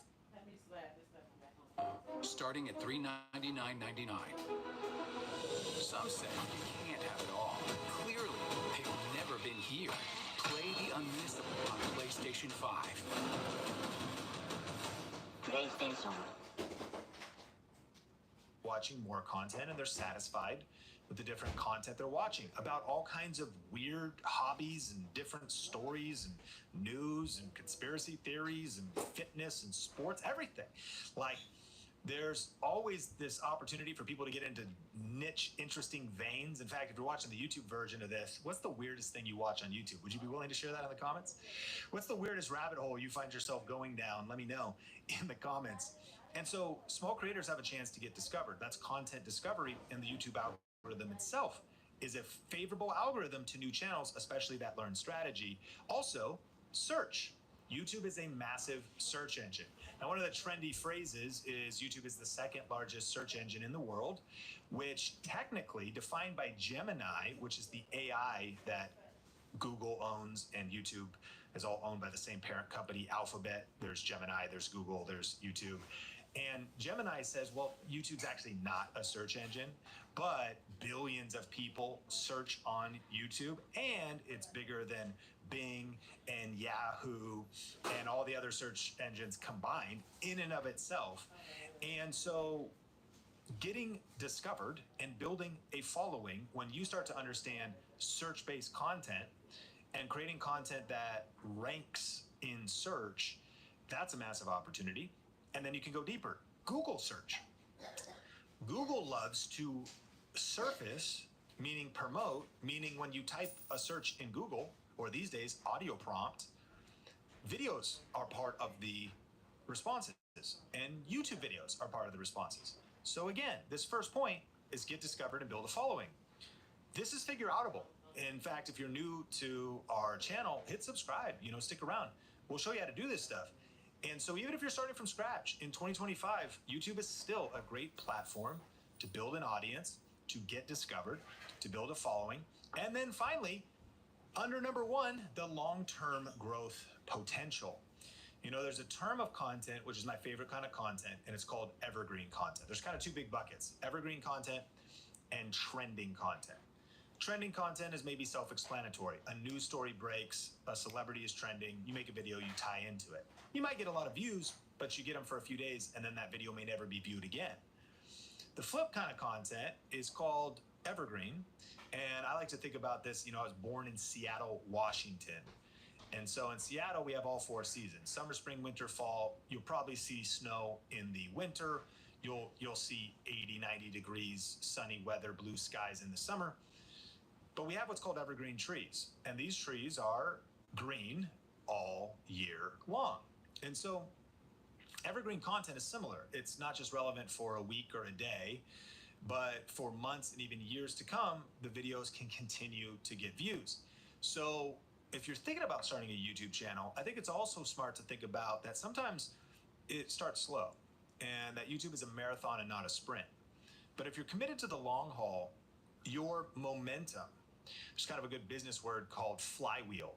Like the flywheel starts slow like a train, like it's slow at the start, but once momentum builds, once you've got some videos out there, especially if they're being found in Google search, YouTube search, the algorithm, and you're maybe getting a few subscribers a month, but then you're getting 100 subscribers a month, but then you get 1,000 subscribers a month, and it builds over time, especially with evergreen content. I actually have a video that's over 15 years old that still gets views.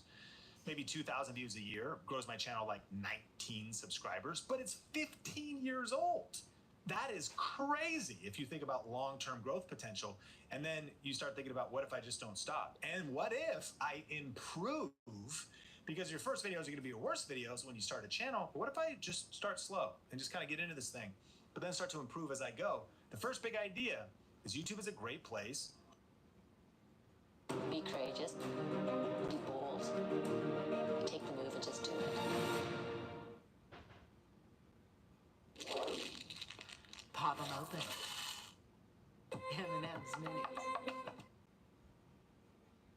YouTube is a great place to get discovered and to grow a following. Do you ever wish that YouTube came with a cheat code?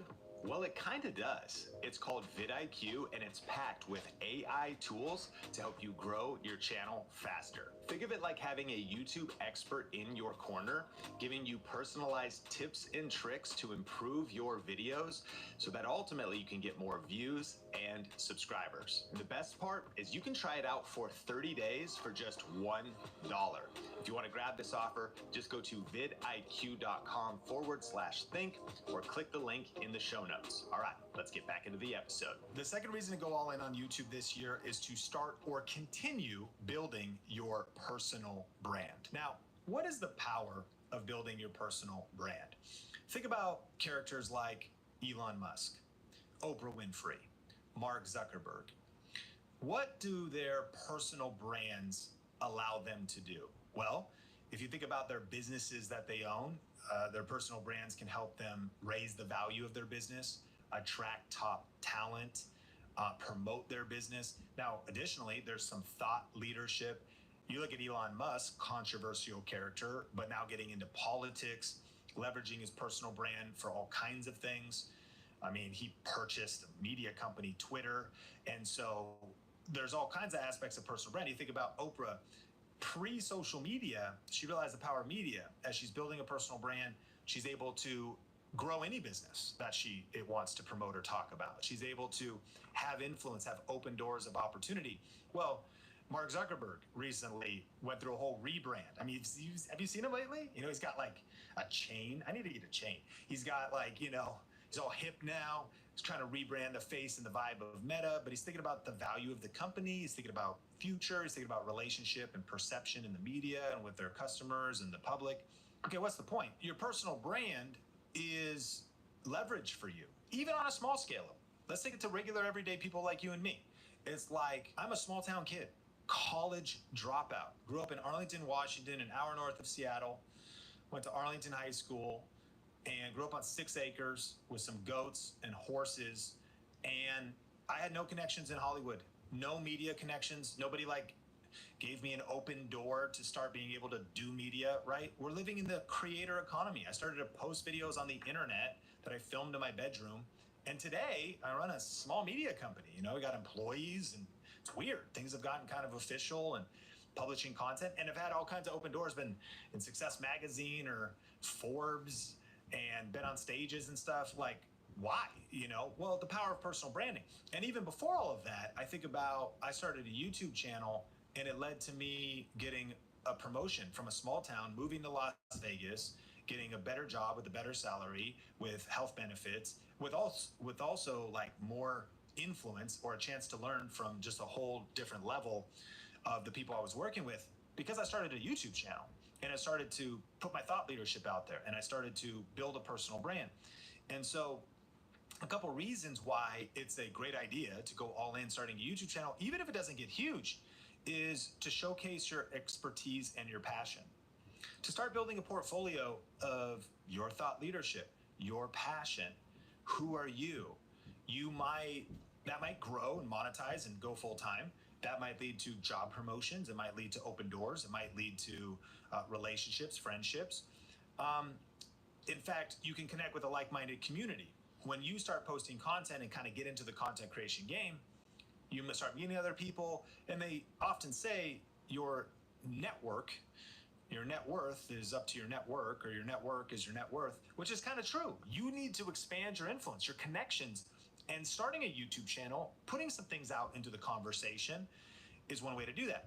Enhance your career prospects. In fact, listen to this stat. A strong personal brand can lead to 10 to 20% increase in income, according to a 2023 study by Career Builder.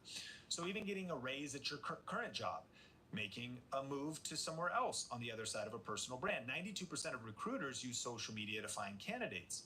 And so it's a preemptive move even to start building your personal brand on your YouTube channel.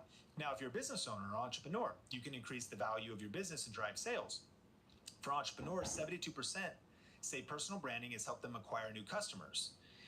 So personal branding, if you're, as a business owner, service provider, if you haven't stepped into that game yet, there's more revenue waiting on the other side. There's more leads, there's more prospects. You can attract opportunities. You can build a portfolio as a body of work. And I think the other powerful thing about having a personal brand is accelerating trust in an AI world. In 2025, AI is everywhere. And so check out this stat. 63% of Americans are more likely to buy from you if you have an established personal brand. And one of the things that you look at from Google, and this is a evaluator of quality content on websites that Google uses, and it's EEAT. And it stands for experience, expertise, authoritativeness, and trustworthiness. EEAT. This formula is the key to success on YouTube and the internet in 2025. Because we're going to see this massive rise of AI. We're already seeing it. We're going to see a massive rise of like lower quality content or like good information, but like it's AI. Like it's just going to be everywhere. It's like anybody can chat GPT that. Anybody can Gemini that. But you know what nobody can do? They can't be you. They can't have your stories. They can't have your experience. So what's interesting is Google is basically saying for websites, and Google owns YouTube, that we want to surface information that's not just from AI, that like all of that is common. We want to surface information, one, with experience. So what's your personal brand? Your experience, your stories, your struggles, your trauma, your ups, your down, your scars, your lessons. Your expertise. Okay. It's one thing to know facts, but expertise knows context, nuance. What have you lived through? You know, whatever you start your YouTube channel about, it's like you've birthed 5 kids, 10 kids. Have you birthed 10 kids? You know, you've raised them. You've had a couple businesses that you've grown and sold and that have failed and exit and bankruptcies and some things. Like there's some lessons in there. There's some grit in there. You know, you've had the ups and downs. You made it through college. Like the different things that you can take and share online. Authoritativeness.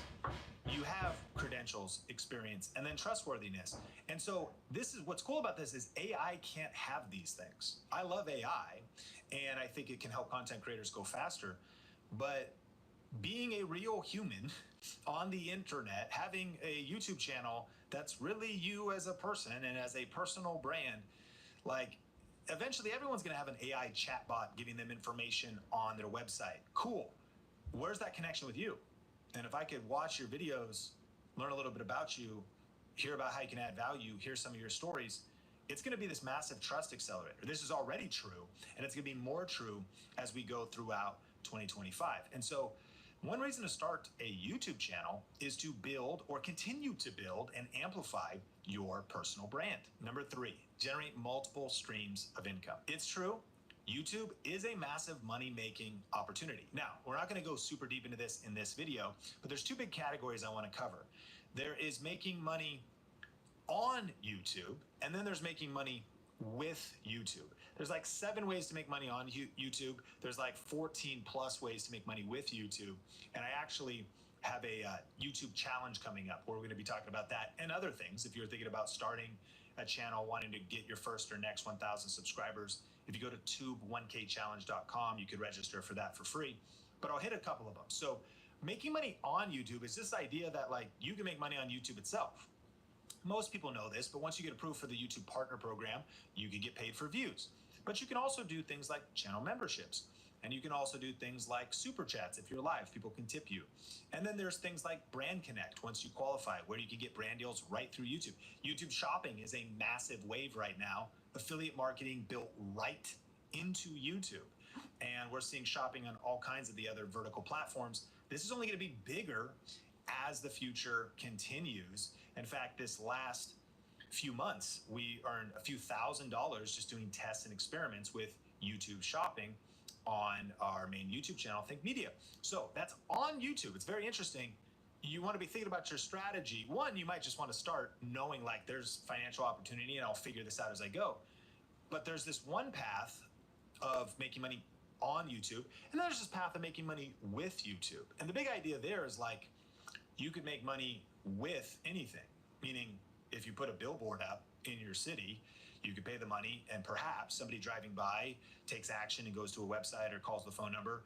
You could, you know, use other social media platforms to try to get attention. But this would just be, the platform's more of a marketing channel to affiliate marketing. The platform's a marketing channel to your own merchandise or your own events or your own coaching, or it's a marketing channel. It brings awareness to leads and prospects. Again, maybe a business owner, you want to buy or sell houses as a real estate agent, meet prospects, maybe you're doing network marketing on YouTube versus with YouTube. And you know what's interesting? It makes me think of a story of why you don't need a huge channel if you've got the right financial strategy. And so one of our students named Jen DeVore Richter had 546 subscribers. And she sent us an email and said, I just had an $11,000 a week thanks to your VRA program, which is is our main YouTube education program. But here's the point. She made $11,000 in a week, not a month, because her small YouTube channel brought awareness to her services. Now, she actually had an agency that serves business owners, so that would mean you're making money with YouTube. YouTube becomes this way to drive awareness to your bigger financial strategy, your bigger economic strategy. But here's the good news. Even if you're like, I'm not even sure, I just kind of want to start making videos, well, it's still a great time to start, knowing that there's so many future opportunities as you start to chart out your, what we would call a YouTube money plan, and that the ways continue to multiply. I mean, they truly do. YouTube has a dedicated force of a team that is trying to think about how creators can continue to earn in more ways. Whether that was not only adding YouTube Shorts, but then adding monetization to YouTube Shorts, recently adding YouTube Shopping, and then as it comes to making money on the internet in general, the ways continue to multiply as well. So generating multiple streams of income, I think the right mentality to have is this isn't like get rich quick. It's not like the day you start your YouTube channel, it's like you have multiple streams of income. But I think it's knowing, is there a reason to go all in on YouTube? Yeah, the financial opportunity is real. If I commit to this thing, if I'm diligent, disciplined, I skill up, and I'm also patient, there is a lot of money to be made down the road. Number 4, establish influential digital real estate and future-proof your brand. Now I'm excited to unpack this one because we're about to get deep and kind of a little bit more advanced, but establish influential digital real estate and future-proof your brand is kind of a whole different way of thinking of why it's worth investing in YouTube. Here's some categories. Create strategic business assets. So under this, I think about intellectual property, an archive of content, a base of subscribers, building an email list, and building a text message list. It's not that you have to do all of these things, but the power of starting a YouTube channel over time, and I just think looking back over my career now, like what is the value of the main channel Think Media? Well, even just in and of itself, it earns $380,000 to $500,000 to $450,000 a year in ad revenue. It's a media library, and that's intellectual property of videos that are assets. Well, will they be assets forever? Well, nothing necessarily is assets forever, but you're actually building up a body of work. You're building up IP, intellectual property. And as you actually create your YouTube channel, should you kind of go down maybe an education path, you might start to develop proprietary processes, frameworks. Like we have our 7R system. It's a proprietary process. It's a framework. So intellectual property, an archive of content, your subscriber base. Now there's also, I mentioned email lists and text because it's also a good idea not to depend only on YouTube. But if you're building up subscribers, that has value as a strategic business asset. If you're building up an email list as well and letting people know about how they could get on a newsletter or get some other value. And again, these are options, but a text message list, these are all business assets that could be the second order consequences of you just getting serious, punching fear in the face, and starting to create content on YouTube. And like I mentioned, we're taking this to a pretty advanced level. I'm coming to you on almost the 10-year anniversary of Think Media, and I just mean from going full time. There was like 5 years before that when I just posted my first ever video like about, I don't even remember, how to stay informed in media. Maybe we have a clip of it. And I just kept going. And so there's like levels to the game, and you never know what's going to happen over time as you build up valuable assets. Another one is to leverage tax advantages for business owners and media companies. one of the reasons to go all in on YouTube, you got a 9-to-5 right now. You've got your main job, your main income. Starting not a hobby, but starting a online business or a side business has great tax advantages. Now, I'm not a CPA, and so this is not financial advice. And I'm speaking to you from America and in the US, but this is real. And so you can do your research to realize, like, okay, I am passionate about doing this. I would love to do this, but I'm not just going to make videos necessarily and treat it just as a hobby. I am going to go in with the intent of starting an online business. And in doing so, now I could write off my home office square footage. I could buy computers and cameras, and those become tax write-offs. I think about this. Consider, one of the main things I have done and do is I'm a tech reviewer. So I review cameras and gear. And so I remember when my friend Nick said, hey, do you want to go to Colorado and go skiing and snowboarding? And so I thought about it and I thought, okay, that'd be interesting. And I would always ask, like, how could this be a write-off? Check with my CPA. Could this be a write-off? Is it ordinary and necessary? Now, just a leisurely trip. Maybe he is one of our students, a business colleague. Could we do some meeting things? Yeah, but do we have to go there? Well, here was the interesting idea. Action cameras. Okay. I review action cameras, GoPros. At the time, there was a camera called the Yi 4K. And so I was like, well, is it ordinary and necessary? IRS terms. This is not financial advice, but to go test an action camera in a real environment, I got to get it in the snow, get it in the temperature, put the wear and tear of the wind, and it's meant for action. So now, is this a legitimate trip, filming every day with the camera, getting footage? That footage is edited into a video. And so now this trip has become a business trip. Okay. So then you have the meals on the trip because you got to eat. Those are 50% deduction at the time. And I know we're probably getting geeky and I just lost all audience retention at this point in the episode. But this is just a way of thinking. Okay, do you want to go to cool events, cool cities, network with other creators, collaborate, film podcasts, do different things? Why not see if those things could become a way to save money on taxes? And there's always like the meme of like, oh, it's a write-off, so I don't have to pay for it. Well, no. Like, you still pay for it. You just are paying for it with pre-tax dollars. You're able to maybe increase the thing you're passionate about, stretch your dollar further. Something to look into. In fact, I'll link in the show notes to some episodes with some CPAs on how to leverage YouTube for tax advantages, other things business owners can do. And here's the big idea. You're not just starting a hobby YouTube channel, you're starting a media company. So something to think about. Now, evergreen content. YouTube videos can remain relevant for a year. We've kind of already touched this one. But when we talk about future-proofing your brand and digital real estate, you creating ranked videos and building a library of media assets on your YouTube channel is what I mean by digital real estate. Like, there's, fast forward to today, and Think Media will show up on the other side of a lot of searches, our various podcasts or our main channel. That's digital real estate.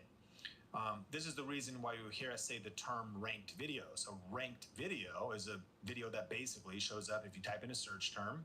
There you are on that top result or that first page on the other side. That's real estate. Now, it might be temporary because videos can move around. And another way to think about a ranked video is when someone expresses intent.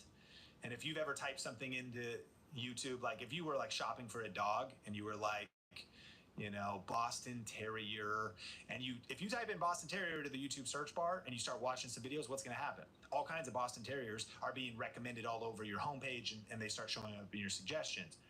So a ranked video just means YouTube starts promoting you, whether they show you on the suggested or anywhere else. And so as you master this skill, by starting before you're ready, by ignoring the whole tax advice part at this point, because you don't need to necessarily worry about that first. There's a lot of things in this video you could even set to the side. It's like, start before you're ready, start messy, ready is a lie, start poop your pants scared. You got to just go for it, But just knowing that, like, over time, YouTube is like a fine wine. It gets better with age. And that's evergreen content that can grow in value. And then the last thing here is, this kind of ties into number 3 as well, personal branding, is think about Dwayne "The Rock" Johnson. and how he's leveraged his personal brand for massive success, but then also how he's future-proofed his brand and continued to compound the value.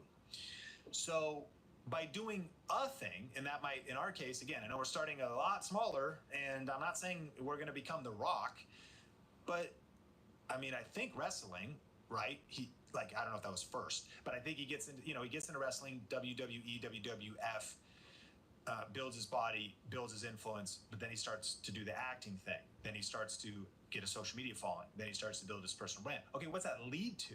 Okay, Terramana Tequila launches a business, breaks records. Zoa Energy, is that how you say it? ZOA energy drink. Project Rock, Under Armour. $7 Productions, XFL, his film projects. Future-proof your brand. Establish influential digital real estate. These two kind of compound. You just never know where you're going to be. And so bring this down to like your local city. Don't you want to be like if you want to be like the number one real estate agent in your local city, or you want to be a couple hundred subscribers on your YouTube channel, as well as your influence in the community, the digital assets you're building, the online branding, your website ranking, the SEO, there's no reason why you can't be The Rock of your county and have media assets, and it can lead you to deals and open doors and networking. And this is kind of all the points stacking. You want to start your YouTube channel today, because if you're going to be future-proofed for tomorrow, tomorrow's going to be too late. And so now's the time to do the work. Now's the time to press record, which brings us to number 5, which is fight evil, tyranny, misinformation, and lies, and generally bad advice on the internet. Now, I don't know what your ambitions are. You might be like, Sean, I'm just starting a gaming channel. Like, what the heck are you talking about? But I think that one of the coolest reasons to start YouTube is because of something you're passionate about and a cause you truly care about. And the fact is this: we have seen now YouTube disrupt elections. We have seen social media just flip political powers in countries. And I'm not trying to go too high level, right? It's like, well, are we going to do that with our small channels? I just want to encourage you.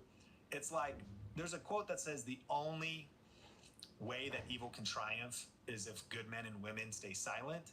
Like, there's just something about you raising your voice and joining the conversation. We are seeing a disruption of traditional media and the rise of independent content creators.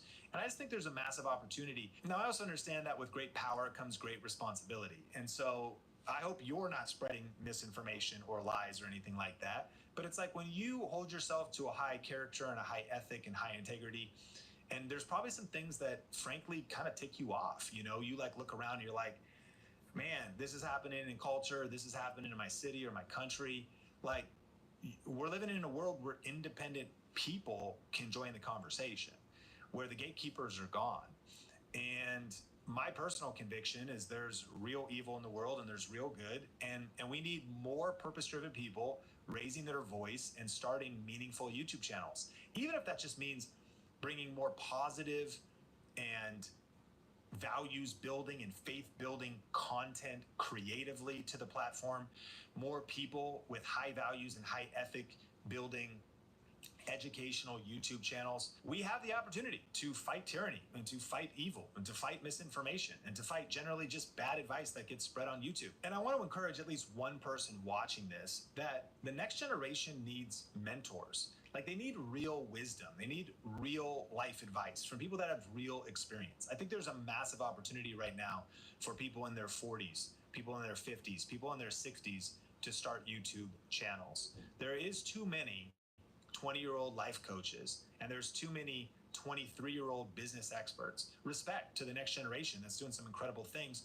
and to the 1% of them that actually maybe have a legitimate business acumen that they've built at a very young age. Unfortunately, a lot of it's just smoke and mirrors and knowing how to game algorithms, rent cars, rent and lease jewelry or whatever, to just like front on social media to scam or mislead people. We just need people with real substance.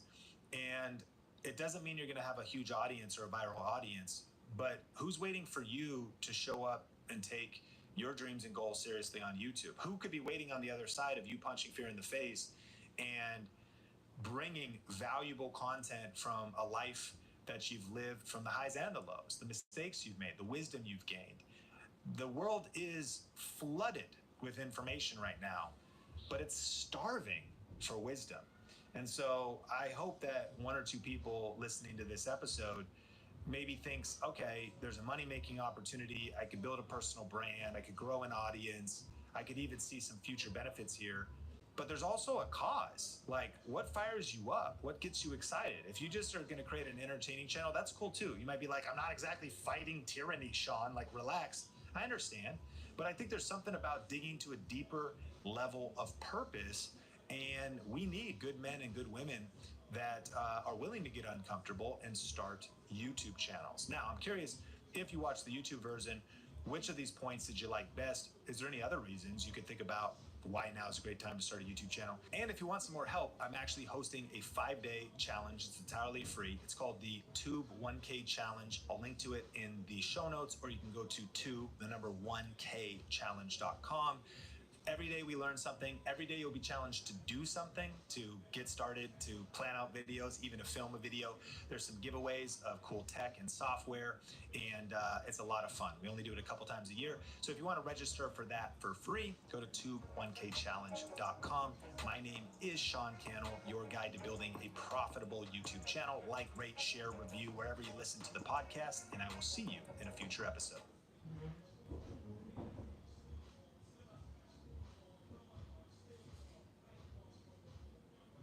Look for an ATM from our bank, or we'll have to pay a small fortune in fees. BMO has more fee-free ATMs than the two largest U.S. banks combined. Wow, saving money and more convenient. Can I play a game on your tablet? Sorry, no games. But we do have financial tools. Financial tools?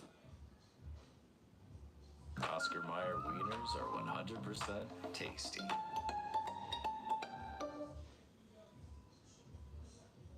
The woman slit her wrist and bled all over it. It was all red. F, F, F. You don't know the English language, you're just a hillbilly, which is all true, but shouldn't have said it out loud. It was insulting. And a buddy of mine took me to an event that was this preacher guy that I didn't agree with on anything, but he sold books at the back of the room like by the truckload. And have you ever watched somebody do something and you go, that guy can do it? I know I can do it. Y'all ever done that? I went home and sat down at my computer and typed out what I thought was the first chapter. It ended up being the foreword to a little book. And it was on a brand new software that had just come out. Microsoft decided they were going to catch up with Apple. And they went from the green blinking lights to a brand new software called Windows. And it was the coolest thing because I could select fonts, and it had clip art. And I just made a mess. And it was called Works for Windows. For those of you that don't know, Works was the first word processor. The works came before the word. That's actually theological. And so, so I sat down. I was doing real estate deals again, trying to eat and feed this little family. I was trying to just survive because we were so scared we couldn't breathe. Our marriage is hanging on by a thread. Y'all ever get in that situation where you're hanging on, but sometimes it's just to get a better grip? You know what I'm talking about? Whew, man. My wife's from the hills of East Tennessee. Frying pan throwing there's an Olympic event. So we sat down at that little computer at night, and I would start typing, and I would look up, and it's like you look up from your editing now, and time has flown, and the sun's coming up, and I go, I didn't get any sleep, and I got to work today. But I had to get this, it had to happen. It's a creator's moment. You know what I'm talking about when something in the flow. And I'm just typing and typing and typing and typing and typing and typing. And I took it to a little print shop. The guy in my church had one of these little print shops, print up business cards and letterheads. And he printed up this stupid little book, and it looked awful. I mean, I'll show it to you. Y'all look at this. It's just, look how bad it looked. Where'd it go? Look at that thing. Isn't that a great cover? The thing on the left is a dot matrix printer. Some of you don't even know what that is. That was the manuscript, and then I later typeset it into that Works for Windows. And got a lady, I paid her $200 for this cover, and he called me the day I started on talk radio. We got this little broke radio station in town that was in bankruptcy, and they agreed to let us work for free. And we went on the air taking financial questions, and I told them if we're bad, you can just cut our pay in half. And so we went on the air, and it was bad, y'all. It was like two hillbillies like Daryl and his other brother Daryl doing talk radio. I mean, you think I got a southern accent now. This was like WWTN, y'all call in. It was hee-haw on the radio. And every day the phone lines were jammed because they didn't care how I sounded. All they cared was that I cared. And there was somebody there that knew how they felt, and they could help them not being the problem anymore. And the first day we went on the air, Gary called me, the guy that did the printing, and he said, those books are ready. You want to come get them? And I said, do I want to take the baby home from the hospital? Absolutely. Because no publisher would touch me. For really good reason, no publisher. It was awful. And we filled up the car. I had a 1995 Mark 7, the hump thing on the back, you know. And we filled up the car with books and, you know, did like the Home Depot thing on the trunk and put the tie and just crammed them in the trunk, and the trunk's up. And I'm driving down the interstate like a lowrider with these books, taking them home and put them in my garage, and no bookstores would take them. And this was so long ago, and some of you will have to look this up on the internet, but we used to have these things called VHS tapes. And people would go to stores and rent them. And Jimmy Wright had the local VHS tape place at Smith Springs and Anderson Road there in Antioch, Tennessee, where Sharon and I lived, and we rented tapes from him all the time. And I went in and I said, Jimmy, I'm a good customer, and you're going to put these books on the counter right here with a little sign that I'm going to give you, and if you sell some of them, I'll cut you in. The first affiliate marketing program I ever did. And he put the books up on the counter after I had to kind of tell him I wasn't going to do business with him anymore if he didn't. I had to threaten him, but and I came back in there, and I talked about it on the radio. I said, the only place you can get these books is through the mail, because there wasn't the internet, remember. It's through the mail, or you can go to Jimmy Wright's over in Antioch. It's like he got a free ad on talk radio. And I went back in there, and the books were gone. I'm like, what'd you do with the books? And he goes, I sold them, doofus. He goes, if you got some more? And I went, uh-huh. And I went out, and I always carried them in the trunk of the car in case somebody wanted one. And in case I got pulled over by the cops, too, because you could talk them out of a ticket by helping them out of their debt. And then I finally got a bookstore to take them, and then another bookstore to take them, and we sold 35,000 of those. And then we put a new cover on it and added 4 chapters that were all the frequently asked questions on the radio show. We didn't call them that then, but that's what they were. What were the people wanting to know that the book didn't cover? Because I wanted the book to be the answer to anything you wanted to know about money. And then we sold 147,000 of those, and it was the largest self-published book in Tennessee that year. And it was crazy, y'all. And then an agent called me and said, these people in New York want to buy your book. And I said, I don't think they have enough money. But she said, well, can they come talk? And I said, yeah, they should bring like several Brinks trucks. Because I needed them when I didn't have anybody to sell the stupid book, but now I'm making margin. Margin's better than royalty, boys and girls. So, and so they came down and talked. I said, I don't think they got enough money. It turns out they did. And we were able to negotiate a deal, and that book was Financial Peace. It's now 3.2 million copies have been sold of that one. And we sold them. We've got the rear end of that car in our lobby if you visit Ramsey Solutions, and because they were sold out of the trunk of the car. Because I want our team, and I want you to always know this: don't despise humble beginnings.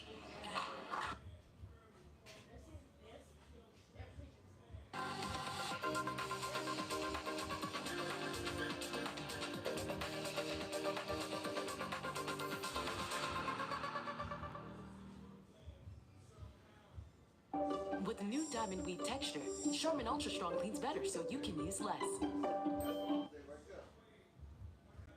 Don't despise humble beginnings.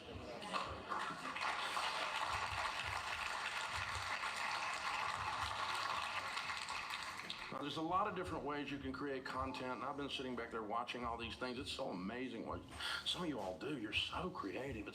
I'm not. I just do one thing over and over and over, and nobody can tell me to stop, so I won't. Even if they tell me to stop, I don't. I just get louder, and it makes them even more pissed off. And so it's just, I just keep doing it over and over and over and over and over and over and over again. And I'm not taking a poll from the trolls. So it turns out if you try to lead your whole organization or your content creation based on what the masses say, you'll figure out the M is silent.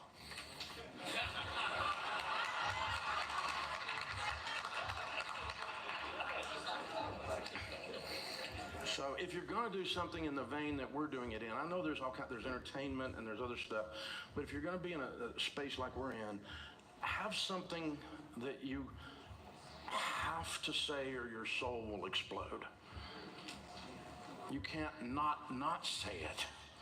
No one can tell you not to say it because you just look at them like, well, you're crazy. Of course I'm going to say it. And just because you said not to say it means I'm going to say it that louder. And I'm going to, and then I'm going to be so successful that you look stupid.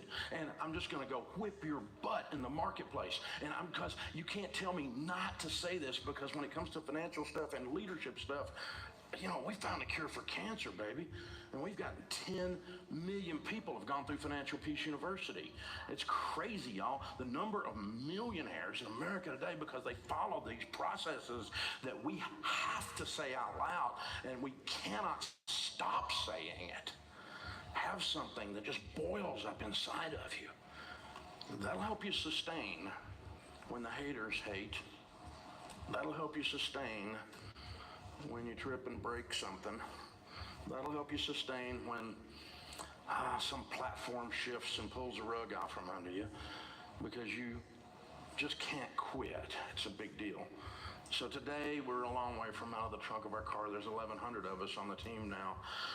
470 of them are Gen Z and tech people. They're incredible. They're so smart. I don't even know what they say. I go in the meetings and I'm like, y'all gotta tell me what you just, because they're like some of y'all in that world, you're like the military, you use all these acronyms. I don't even know what it means. And I'm like, okay, just tell me what I'm doing, because since I'm paying for this, I kind of want to know what it is we're doing. And so they teach me. But today we went and got one radio station, of course, and then we talked another one into putting us on. We talked another one into putting us on. We talked another one into putting us on. We talked another one into putting us on. And then we were the third largest talk radio show in America. Rush Limbaugh was number one, Sean Hannity was number two, we were number three, and Rush passed away, of course, and now that's not the way you get to be number two, but I did. And so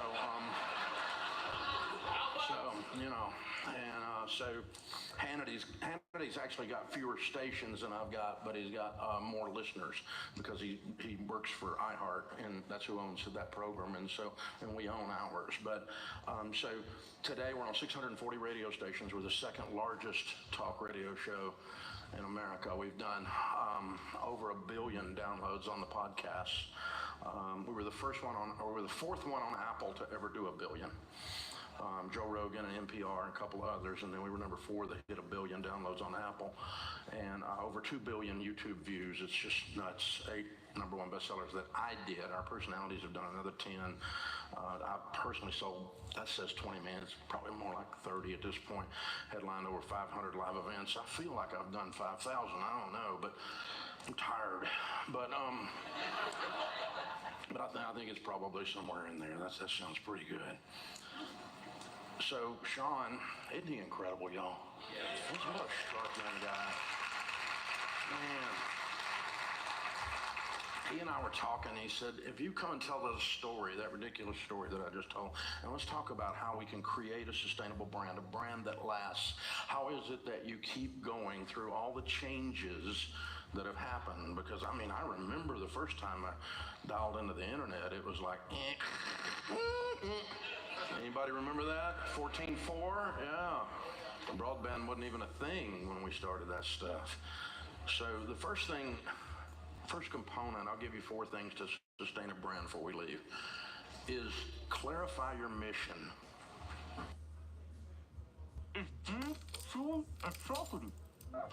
New Chips Ahoy, Big Chewy.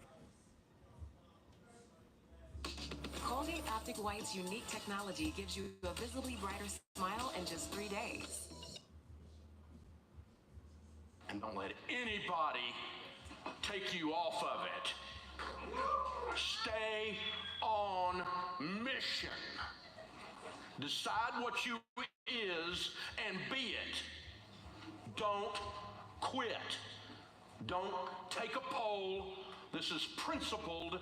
It's a decision. This is who we are, and we're not something else. And if you don't like it, then you're just in the wrong area, because we're going to run right over your butt. That's how that works. This is our mission. We provide biblically based education and empowerment, which gives with common sense to every area in your walk of life. That's our mission. And so we've got people in the relationship space, in the career space. We've got people in the money space, and they all interact, of course. Your career affects your money, career affects your relationships, all this. And so we've got these YouTube shows and podcasts and publishing things that are blowing up in every one of these spaces. And that's our mission, and we're going to do it. It's very clear. We're not chasing clicks. Number of subscribers is nice. It's a way to look at whether we've got a product market fit. It's a way to do some marketing analysis, but we're not reading the comments to decide if we're right. We already know we're right. You got to decide that, because otherwise you're going to spend all your life trying to please the trolls, and trolls are ugly little wart-covered things that live under a bridge.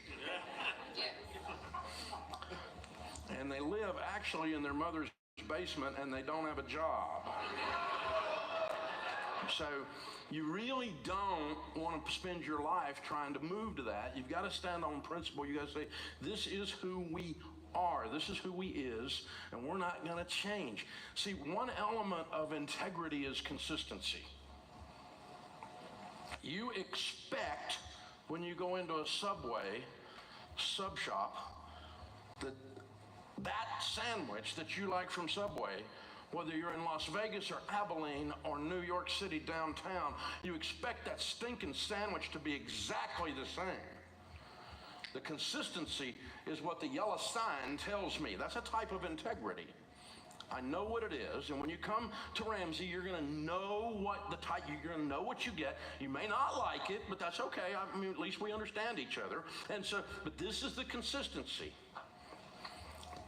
Now, I've gotten older and louder and grouchier, but in 1995, I was 35 years old. I was 1 year into this and being interviewed on a really bad Saturday Night Live skit type Christian program. And our guys dug up the stupid video to see if I'm still saying the same thing today that I was saying then. Y'all watch this. This is the most marketed to civilization in the history of the world. People can sell us stuff.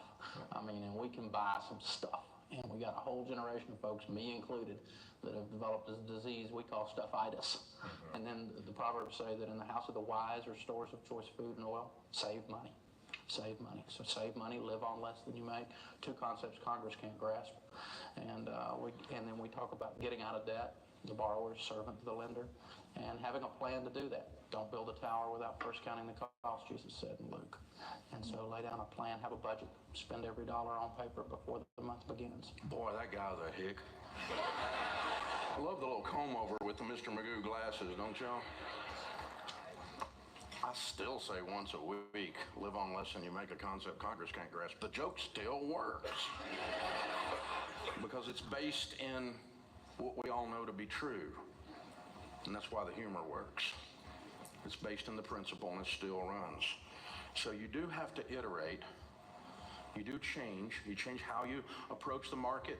You change how you look. You change, you can change a whole lot of stuff, but don't change who you are. Iterate like crazy, but be who you are.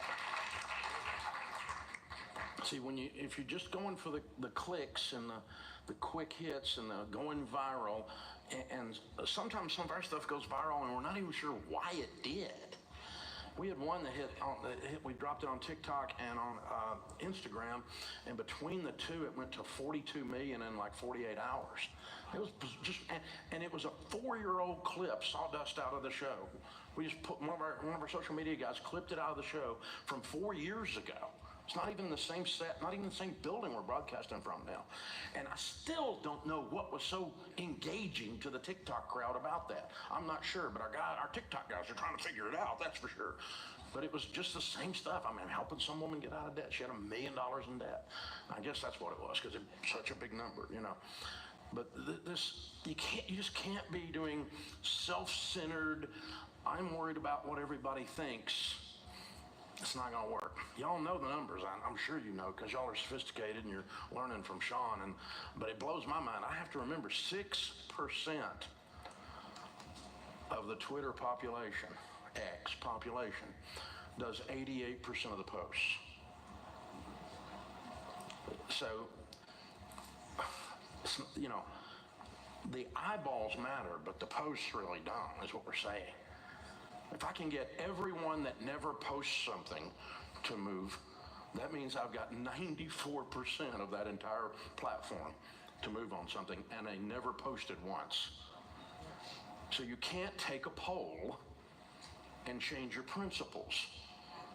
We can iterate in product design, price points, methodologies, innovate, do all of that, but you got to stay in the center. That's the first one. The second one is make the customer the hero. And I'm probably going to hurt some people's feelings, but I'm not taking a poll. So, my friend Donald Miller, if you don't follow Donald, you should, wrote a wonderful book called Story Brand, where he talks about how you use the art of story in building a brand. And it is a fabulous construct. And if you don't know about story, you should. If you're a creator, you ought to think about this. The standard story line, the standard story arc that goes in a movie or a book, if it's successful, is we meet the hero at the beginning of the story. He doesn't look like a hero. She doesn't look like a hero. They're underwhelming, and we're not even sure as the viewer, as the reader, that we like them because they're really not appealing people necessarily when we first meet them. And then if you're a good script writer, you do what they call save the cat. So there's a cat stuck in the tree, and the hero goes up the tree and saves the cat, or saves the puppy, or feeds hungry children, or does something that makes us now like the hero, identify with the hero. They're not quite as lame and nerdy as they were when we first saw them. Now we're starting to join with them in the story. And they're kind of going along and everything's going, and then boom, a problem hits. And now we call them a protagonist in storytelling, right? And the hero the dragon is coming. The empire is striking back. Something is coming at our hero now, and the hero is struggling and getting knocked down and getting put in jail or getting done whatever, and they're just getting their tail whipped. And then somewhere in that process, Luke Skywalker meets Yoda, the guide. Or, have you seen the new remake of Roadhouse? Oh, yeah. Yeah, great remake, by the way. I like the old one with Patrick, but this one's good. I watched it the other night. But it fits his storyline perfectly. So you've got the hero, he comes to town, he's going to clean up the roadhouse, save the poor lady who's getting beat up on by the gangsters in the area and all this stuff. And the guide, in this case, in the new version, is the local sheriff's daughter, who is a doctor who's sewing up all the people this guy beats up. And so she doesn't like him at first, but then she tries to show him his way around the local politics as he has to finish cleaning up the roadhouse. And so the guide comes along, and Yoda comes along and shows Luke Skywalker how to master the Force. And so then of course we see them step out with the sword, with the whatever, and go and win the battle. They take down the dragon, they take down the empire. Something happens. But by the end of the story, we've gone from you know, we save the cat, we like them, oh no, our hero's getting their butt kicked, now, boom, they're down. The guide shows them what to do, dresses them up, hands them a lightsaber, and they go win. This is standard storytelling.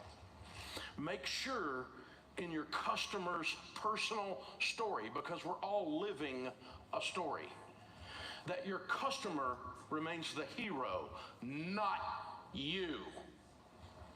Brands that make themselves the hero in the story, the customer doesn't know what to do with that, because in each of our personal lives, we automatically assume we're the hero in our own story. And if you come along with your brand right beside me and tell me you're a hero, now I'm confused. How's this story work? We got two heroes in the story. And it screws it up, and nobody can follow it. Your job is to be the guide. So when someone calls and says, Dave, you changed my life. No, I did not. I showed you how. And you went and changed your life. Because I don't want to be the hero in your story. I want my customer to be the hero in their own story. And then they'll tell everyone to watch the movie. They'll tell everyone to plug into the process that Yoda showed them. They'll tell everyone to do the stuff. That's what Sean is for you guys. Sean's standing up here all week as the guide. He's not taking credit for anything except he showed you how and encouraged you, and you went and did something. He made you believe you could, which is what a good guide does, right? And then you stood up and you went and made some stinking money. Whoa! And you did something you're proud of, and you tried something that was scary, and it didn't kill you. And that's what a good guide does. It stands them up, dusts off the hero, and sits them out there and makes them go win. Make your customer the hero. Sean is expert at this. I don't even know if he knows he's doing it, but I watched him back here doing it with you guys. He makes you guys the winners, because you are the heroes in your story. That's fine. Use humor. Don't hesitate to be a little cheesy, and have some hope. Give people hope in a culture where everyone tells them the whole thing's going to hell in a handbasket. It's not. It's a wonderful time to be alive.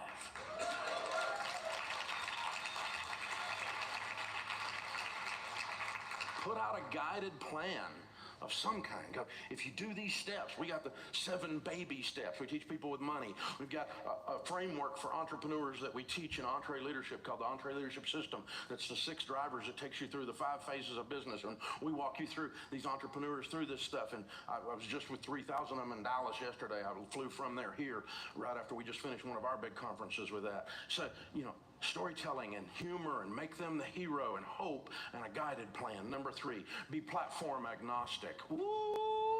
You just said that out loud in a YouTube conference. Starting at $399.99. Some say you can't have it all. Clearly, they've never been here. Play the unmissable on PlayStation 5. PlayStation. Capri Sun. Made with all natural ingredients. Poke, sip, squeeze. Creator. Just show me a platform.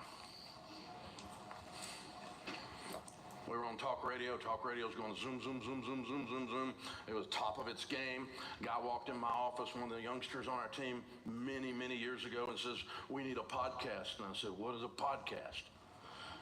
And we were the first major talk radio show in America to go into podcasts, because talk radio people didn't want to go into podcasts because they were afraid the radio stations that carried them would be pissed off if you had a competing format, a competing platform. And so, for instance, Rush, who was a friend of mine, but he never was on anything, ever. Not subscription, not behind a paywall, not in front of a paywall, nothing. He had a newsletter, but he didn't do any broadcasting because he wanted to be honoring to his affiliates and not mess up his affiliates. My affiliates are the way I get to serve my customer. They're a distribution methodology. If they want to get pissed off, have at it. Because my job is not to keep them happy, except just enough so that I can use them to get to my customer. And that's not being manipulative, but I'm just not confused about who's wagging the tail on this dog. And so those affiliates, we decided, they put these 2 satellites up in there. There were 2 companies. One was called Sirius and one was called XM. We went on both of them. And then they couldn't make any money, and so they went together, and they still couldn't make any money, so they took Howard Stern. And I think we got 2 channels that we fill up all the content on it right now with those guys. And it's not huge, it's not a big deal, but it's up there and it's fine. And we're on this and we're on that and we're on this. It wasn't 20 minutes ago, y'all, that they were dialing up. There was no broadband and YouTube wasn't a thing. In 10 years, where are we going to be? I mean, 2007, Fox called me. I've been doing stuff with them, and Neil Cavuto and Kevin and a couple of the guys that are executives came down. They said, we're getting ready to launch a new network, and it's going to be HD, high def. 2007, the Dave Ramsey Show, prime time, got a 3-year contract on Fox Business when it launched. And Fox Business launched HD. It was a year and a half later before Fox converted to HD, and a year later than that before NBC did. And so, sure, we'll get on there. And I sucked at TV. My ratings went way up at first. Everybody loved that I was on there, everything. It was all great. And then they went in the toilet, and they said, okay, our demographic is, like 55-year-old white guys. And I'm like, none of them listen to me. None of them listen to me. I've got a good racial mix. I've got 34-year-old moms listening to me in the carpool line. That's who listens to me. And they put, what's the guy's name? He's died. Put this guy on in the morning. He was 80 years old. And they changed the demographic of the whole viewership of the thing. And, that you could tell because the ads went to oxygen tank ads, right? I mean, it's like walk-in bathtubs and Snuggies are your ads, okay? So this is not going after the young crowd, I'm just saying.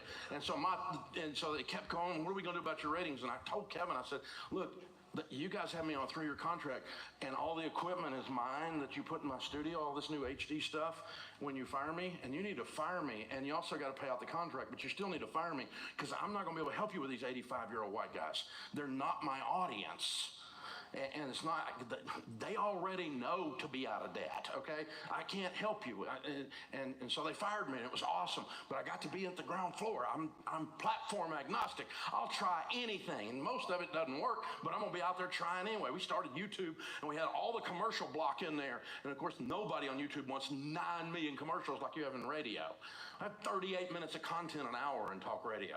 The rest of it's commercials. That sucks in the digital world. Can't exist in the digital world. So we had to build algorithms to strip all that out and repurpose it and put it back together real time to where within 30 minutes of me saying it live on talk radio, now it's on these other platforms with a proper amount of commercial space where we can monetize it at a digital level. Number 4, play long ball. Think long term. Think long term. Where are we going to be? Where are we going to be? The good news is it's hard to cancel me because I'm on everything. So if Spotify wants to get mad, there'll be something else, right? We're launching a third-party app, a first-party app, our own, so that we quit existing only on third-party. I mean, we're huge on YouTube. We understand. Y'all know the numbers on YouTube. I mean, they $32 billion in revenue this year, and NBC, ABC, CBS, and Fox combined were $31 million. Okay, YouTube is the 800-pound gorilla right now. So you're in the right place at the right time, but in 10 years you won't be. So you better be looking. What's going to change? Because this is 100%, you can count on one thing. It's going to change. So you got to be thinking long ball. Be thinking long. I mean, think about it. When you started, some of y'all been in this doing this a while. I mean, shorts have just now become something that we can actually track and leads to the long form, which drops them in our product funnel and leads them down, leads us to an actual book purchase or attending event purchase or going into one of our curriculums or something where we're actually monetizing them. But shorts for short purposes, just so I can get clicks? No, they have a reason for existing. And so we avoided them for a while, but boy, we all over them now because, I mean, it's like billions of hits on these things. And we're designing them so that they flow down the product funnel into a long form or directly into a product line, one of the two. And so now we like shorts. But if they quit doing that, we'll not like them anymore. You see, because we're using this, it's not using us. Y'all follow the difference? My job is to help those people be heroes. That's my job. And however, I hate TikTok personally. I'm a boomer. I'm a 63-year-old, overweight, no hair. I hate TikTok. But it's huge, and we're going to fill it up with good stuff to squeeze out some of the sewage where it ain't got room to exist, because we're going to fill it up with good stuff. And so we've just started chunking stuff in there, like by the truckload. And it's working. It's working. And I don't know that that algorithm will exist. There's some interesting things about that. It's very questionable stuff, but right now, thank God I ain't got the whole farm bet on that one horse, though, right? Because he come up lame, and then we lose the family farm. Because we bet the whole thing on one hand of cards. And so we're out there doing everything. That's probably blasphemous to say in this room, but we're not a single medium operator, nor have we ever been, because we're really not YouTubers. We're content creators, and YouTube is one of the places we do it. We're really not podcasters. We're content creators, and podcasting is a really cool way we can do it, because I can get straight to the consumer. I don't have a 27-year-old program manager in Amarillo, Texas, making a decision to take me off the air on talk radio. I can go straight to them through Spotify, straight to them through Apple. So I really like the distribution methodology from a business model standpoint. But that's how we think.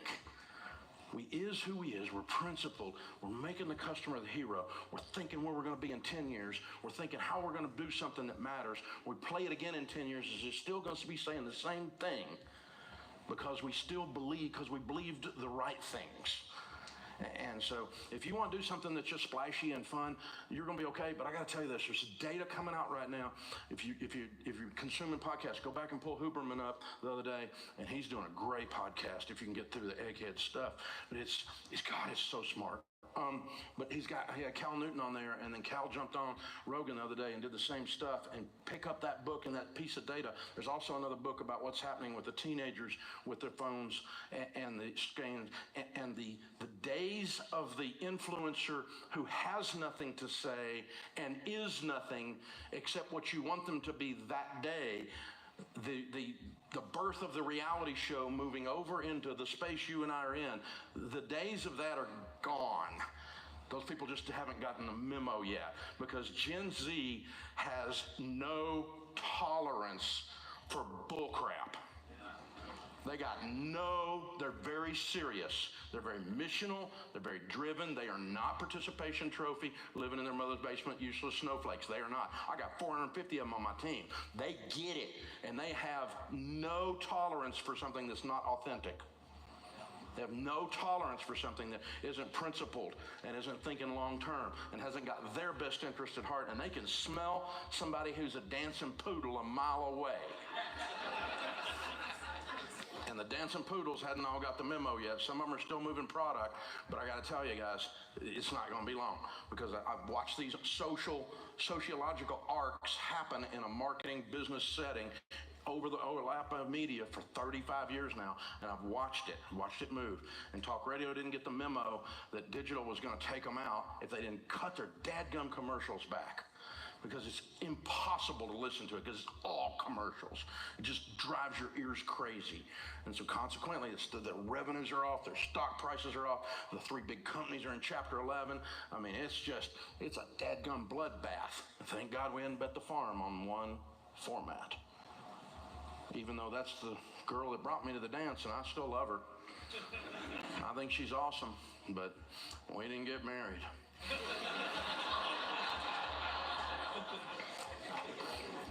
So what we do at Ramsey is we pivot. Y'all probably heard about that thing we had, the Fauci pandemic thing, and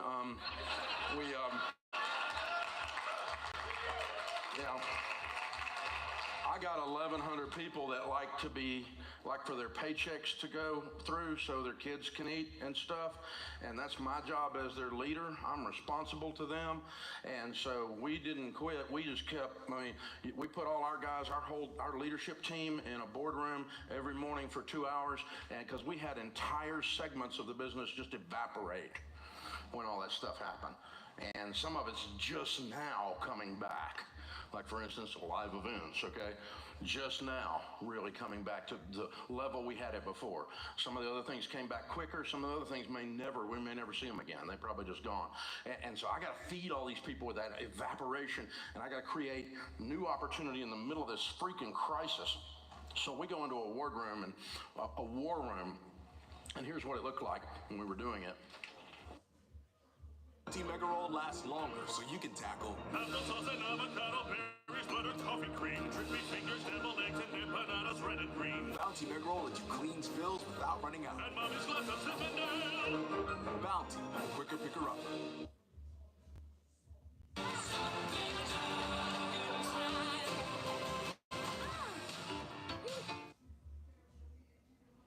This is all of us sitting in there, and we sat in there for 5 hours every morning trying to figure out what revenue disappeared overnight and what we can do to replace it by nightfall the next day, because we do not want to run out of money, because these people are counting on us, called our team members, and they came to work for us, and their little kids are counting on us to feed them.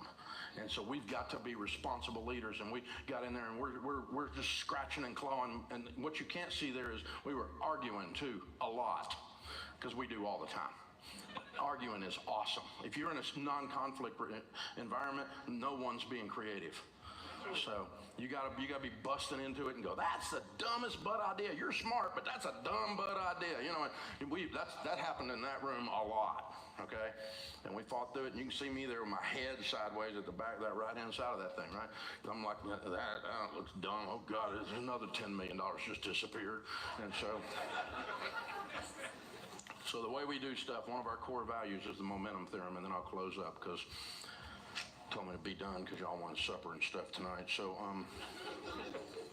the momentum theorem, one year I was on 60 Minutes, and I couldn't get on Oprah. I had almost been on Oprah more than anybody. And I couldn't get on Oprah because if you could get on Oprah back in the day, it was like 1 million books instantly. And we finally got 60 Minutes, and then Oprah called, and we got on Oprah, and this was a long, long time ago. This was back in about 2006, and so my guys were saying, oh, isn't this wonderful? God has blessed us. And I said, yes, God has blessed us, and we're very thankful for that. Like the old story Earl Nightingale tells of the farmer walking down the path, and he comes up over the rise, he sees a beautiful farm, and he walks down to the end of the row, and the farmer's coming out in his overalls, and he's covered in dirt and calluses on his hands, but the farm is perfect. The rows are perfect. It's flourishing. The flower boxes on the front of the little house look like a Norman Rockwell painting. There's not a weed in the place. And the preacher says to the old farmer, he says, Farmer, God has blessed you with an incredible farm. And the farmer says, yes, sir, he has. And I get down on my knees every morning and I thank him for the blessings he has brought into my life. But preacher, you should have seen this farm when God had it all to himself. We got a plant, or no corn comes up. And then God will bring the sunshine and the rain. Or he won't, his choice, because he's God and all. But if he brings the sunshine and the rain, we didn't plant no corn.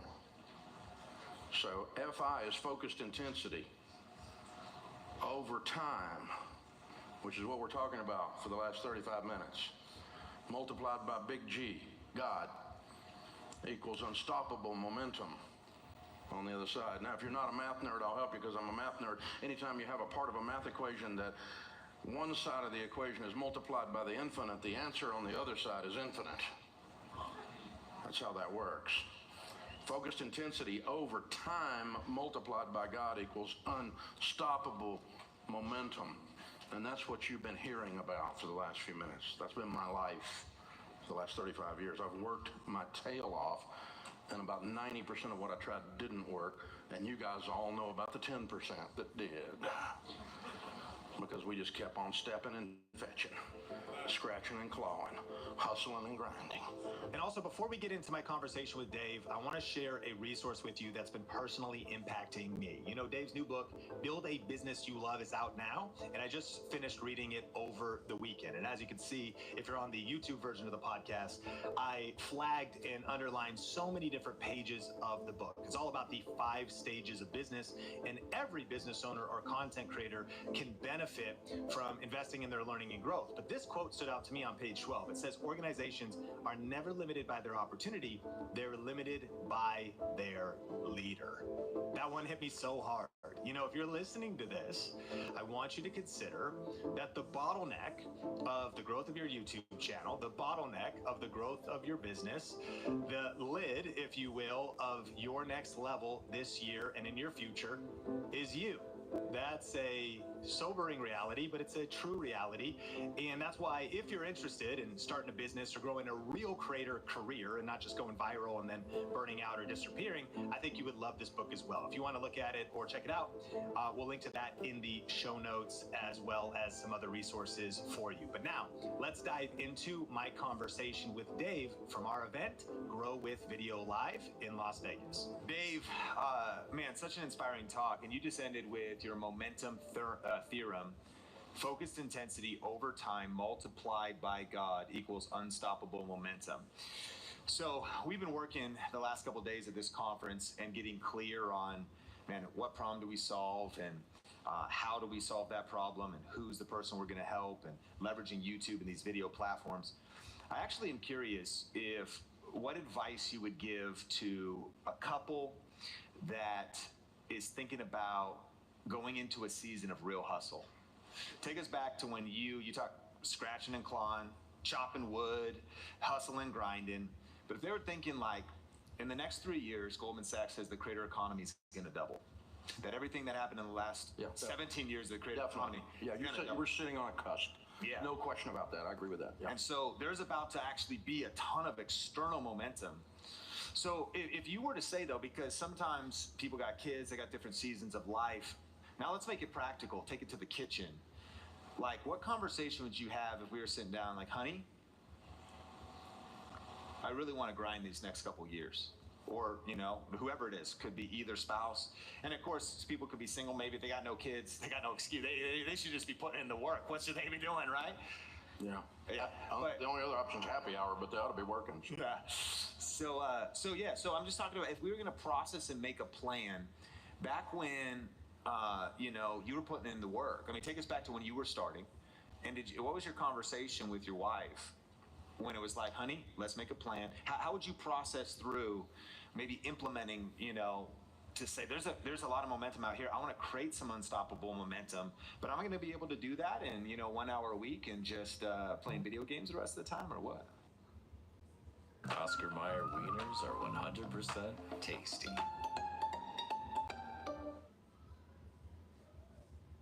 Introducing Walden Wayfinder, guiding you through your bachelor's degree with comprehensive, personalized career planning, including one-on-one coaching and real-world skills.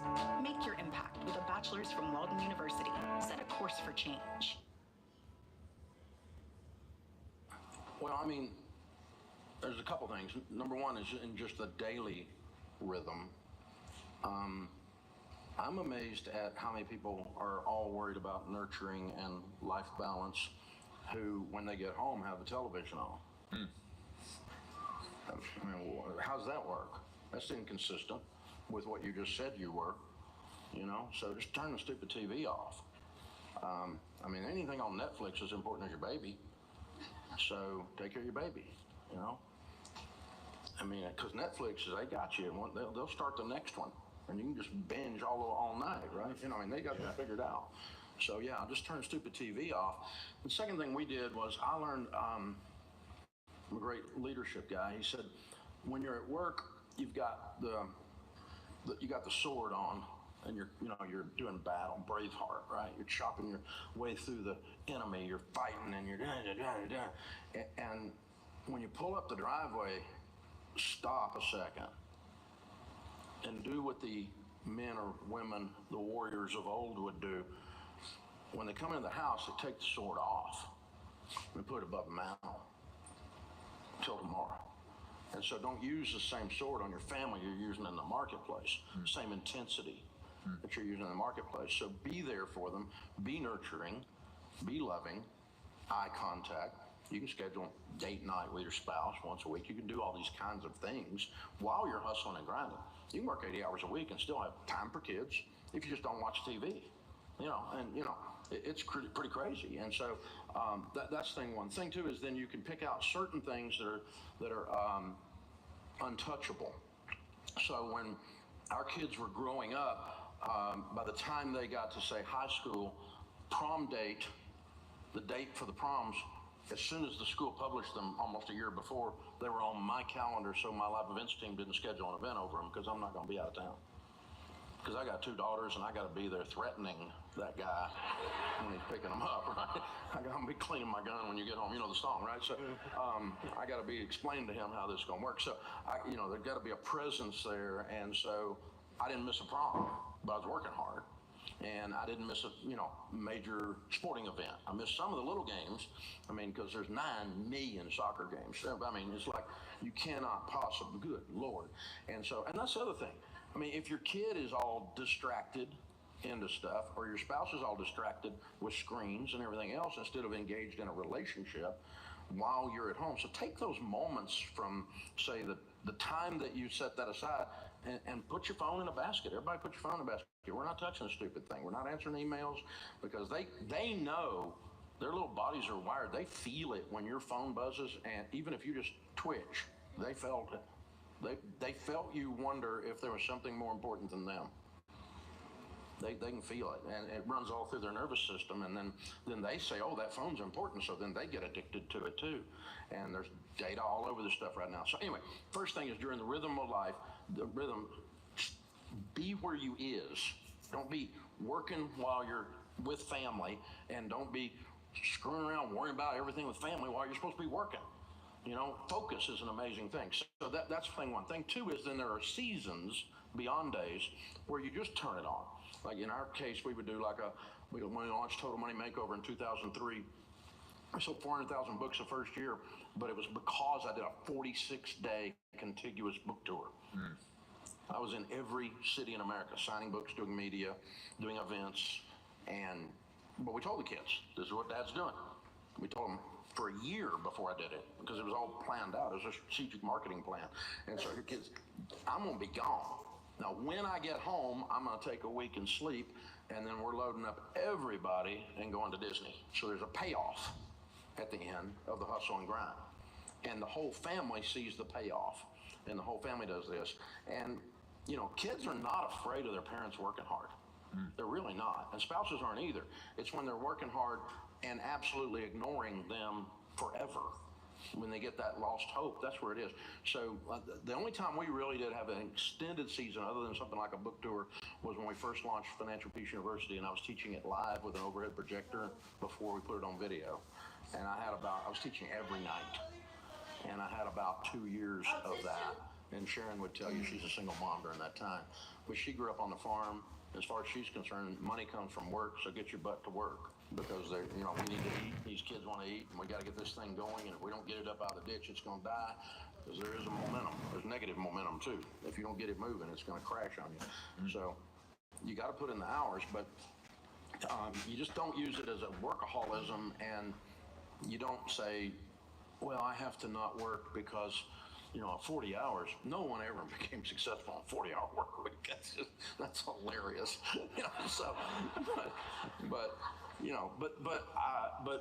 I also just took 6 weeks and was in Cabo by myself with my wife just the other day, and we didn't do squat for 6 weeks. So, and the ratings on the show went up when I was gone. So the succession plan's working. So.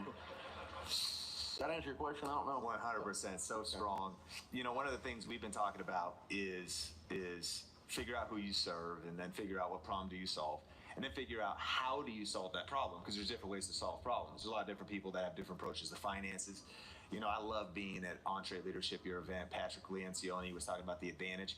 He has a framework. You mentioned Donald Miller's story brand. He built a framework. You've got the 7 baby steps. You built a framework. Yep. And I think it's it's a proprietary process. When you did originally got started, how did you develop the 7 baby steps? And how important do you think it is for expert creators and educational creators? A lot of people in the room thinking about that, life coaching or business coaching or taxes. They're trying to kind of put their proprietary process together. What do frameworks mean to you, and when did you create the first one, and kind of how did that come together? Because of Donald's friendship and impact on us, and Pat's both, we do it today very intentionally. And that's what I would recommend, as opposed to the way I did it, which is wandering around like you're lost. And but today we very intentionally, we do not want a Ken Coleman or Rachel Cruz book to go out, or concept to hit the market that doesn't have a clear path for the hero's journey. So we sit and we say, okay, because otherwise it's just a dog chasing its tail, and we all got a little smile out of it, and we so, you know. But if you want the book to keep going and going and going and going and be there ready money, or you want the content or the video to be watched over and over and over and over again, it's got to take the hero to a place, to the next step in their journey, even if they see the other steps, but it's going to be a while. And so the baby steps is the first place we kept saying, okay, what is going on? And Donald said, well, you're showing, you're the guide, and the guide is giving the hero the map to win the battle. And so you're serving it up. It's just in hero language is all it is, but it's still a clear path, a guided plan, whatever it is, you know, that you just said. And it's all in that same bucket, that same genre. So, but when we did the baby steps, it was not. All I had there was I had the financial principles. Stay out of debt. You need life insurance. If you've got little kids, they're counting on you. You need to, because if you don't have any payments, you stay out of debt, because if you don't have any payments, you can build wealth. You need to save for an emergency fund, but you also need to save for investments. You also need to save for your kids' college. So you got all these competing things, and everybody's like, okay, do I do the life insurance, or do I do the kids' college, or do I pay off this stupid 18% credit card? Sally Mae's been in our house so long, she's got her own bedroom. How are we going to fix, and these people they got all these competing things, and the hero wasn't getting good guidance. And so I just took basic financial planning principles and said, okay, and then I created a little bit of our own, what Godin calls heresies, blasphemies, if you will. And I said, okay, stop your 401k. You're kidding, I'm going to miss out on the match. Stop your 401k temporarily while you use all your money to get out of debt. And I pushed the whole retirement thing down the process until you get your mess cleaned up, because you can't freaking buy groceries this week. You have a $1,200 lease car payment, Sally Mae, MasterCard, American Distress, and you've discovered bondage. And so you're stuck. So I had to get them out of that. And so I had to put it in order. The principles are there, but I had to put them in an order that people could see, okay, if I get out of debt and I don't have all these payments, then I can build that emergency fund real fast. Then, when I got $10,000 in the bank, no payments for the house payment, I got money now, mathematically. A 6th grader grasps that. Takes half a second to digest that information, and then they can say, oh, now I can do that 401k. Boom, baby. And they do, and then they become baby steps millionaires, is what we call them. And kids' college is easy after that, and paying off the house usually 7.2 years is what ends up happening, paying off the house. And so, the average in the millionaire study was 11.2 years, but we see a ton of people paying them off in 7, and that's the last step. So they had to be progressive, but I built them, and when I put all that together, I said, first thing I did was I said, everybody just stop everything and get out of debt. And that's how I became known for that, right? But then that didn't work, because as soon as the starter on the car went out, it's $400, or they blow a tire, it's $300. They go, what am I going to do? I got no money, because you made me pay it all on my credit cards this month. And I can't fix my car now. I can't even get to work. And they would quit. They bail. And I went, okay, I got to give them a little pad on the front end, not enough to to slow the process down, but enough to keep greasing the wheel when it starts squeaking. So we started with, we created baby step one, and that's really when the baby steps were born. And it's only $1,000. Save $1,000, a starter. It's not enough. Emergency fund. It's just enough to catch the little stuff while you go attack your debt. And when the debt's gone, we'll go back to that, finish it with a fully funded. So anyway, we developed all that by trial and error and by sitting in small groups with the people and having these customer feedback. So we were iterating not the principles, back to the point of the talk, but we iterated the product line and the market fit, the product market fit. So we added the $1,000 baby step. We put the principles in an order that was digestible. Let's talk about leadership pain. I think that when you step into entrepreneurship, there's that quote in boxing, right? Everyone's got a plan until they step in the ring and then they get punched in the face.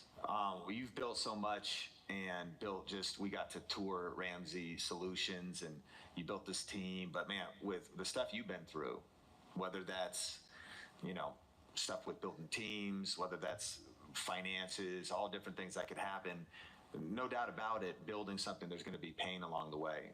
What is your advice for entrepreneurs, creatives that maybe just have had some recent trauma? Maybe it's been external, meaning outside of the business, and they're trying to build the business while they got, some problems at home, they're in counseling, they got marriage going on. Maybe they've just had a hard staff transition or they've been betrayed or something has happened. Like when you're building something hard, pain's going to come with it. What have you learned about how did you process the pain? How have you maybe kept your head right, your heart right? John Johnson, the editor of Ebony magazine, said the entrepreneur is the only person who can go from sheer terror to sheer... Dear non-stick surface, you're great for scrambling eggs, but to drive on, good thing we have amazing traction. Let's bond. Toyota all-wheel drive vehicles. Toyota. Let's go places. School lunch is a competition. I intend to win. Dad, it's Saturday. Budig lunch meats. Perfectly sliced, perfectly spiced, and perfectly priced. So you can master lunchtime anytime. And back again every 24 hours. And so, like, I was being interviewed by one of these newspaper reporters, and they were asking dumb butt newspaper reporter questions. And she's like, when you started, did you have any idea it would be this big? And I went, yeah, I'm getting people out of debt. It's not exactly a small market.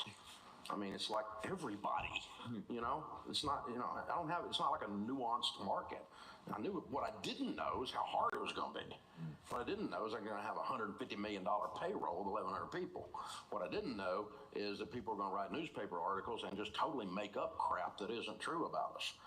What I didn't know, like, during COVID, Dave Ramsey's trying to kill his employees.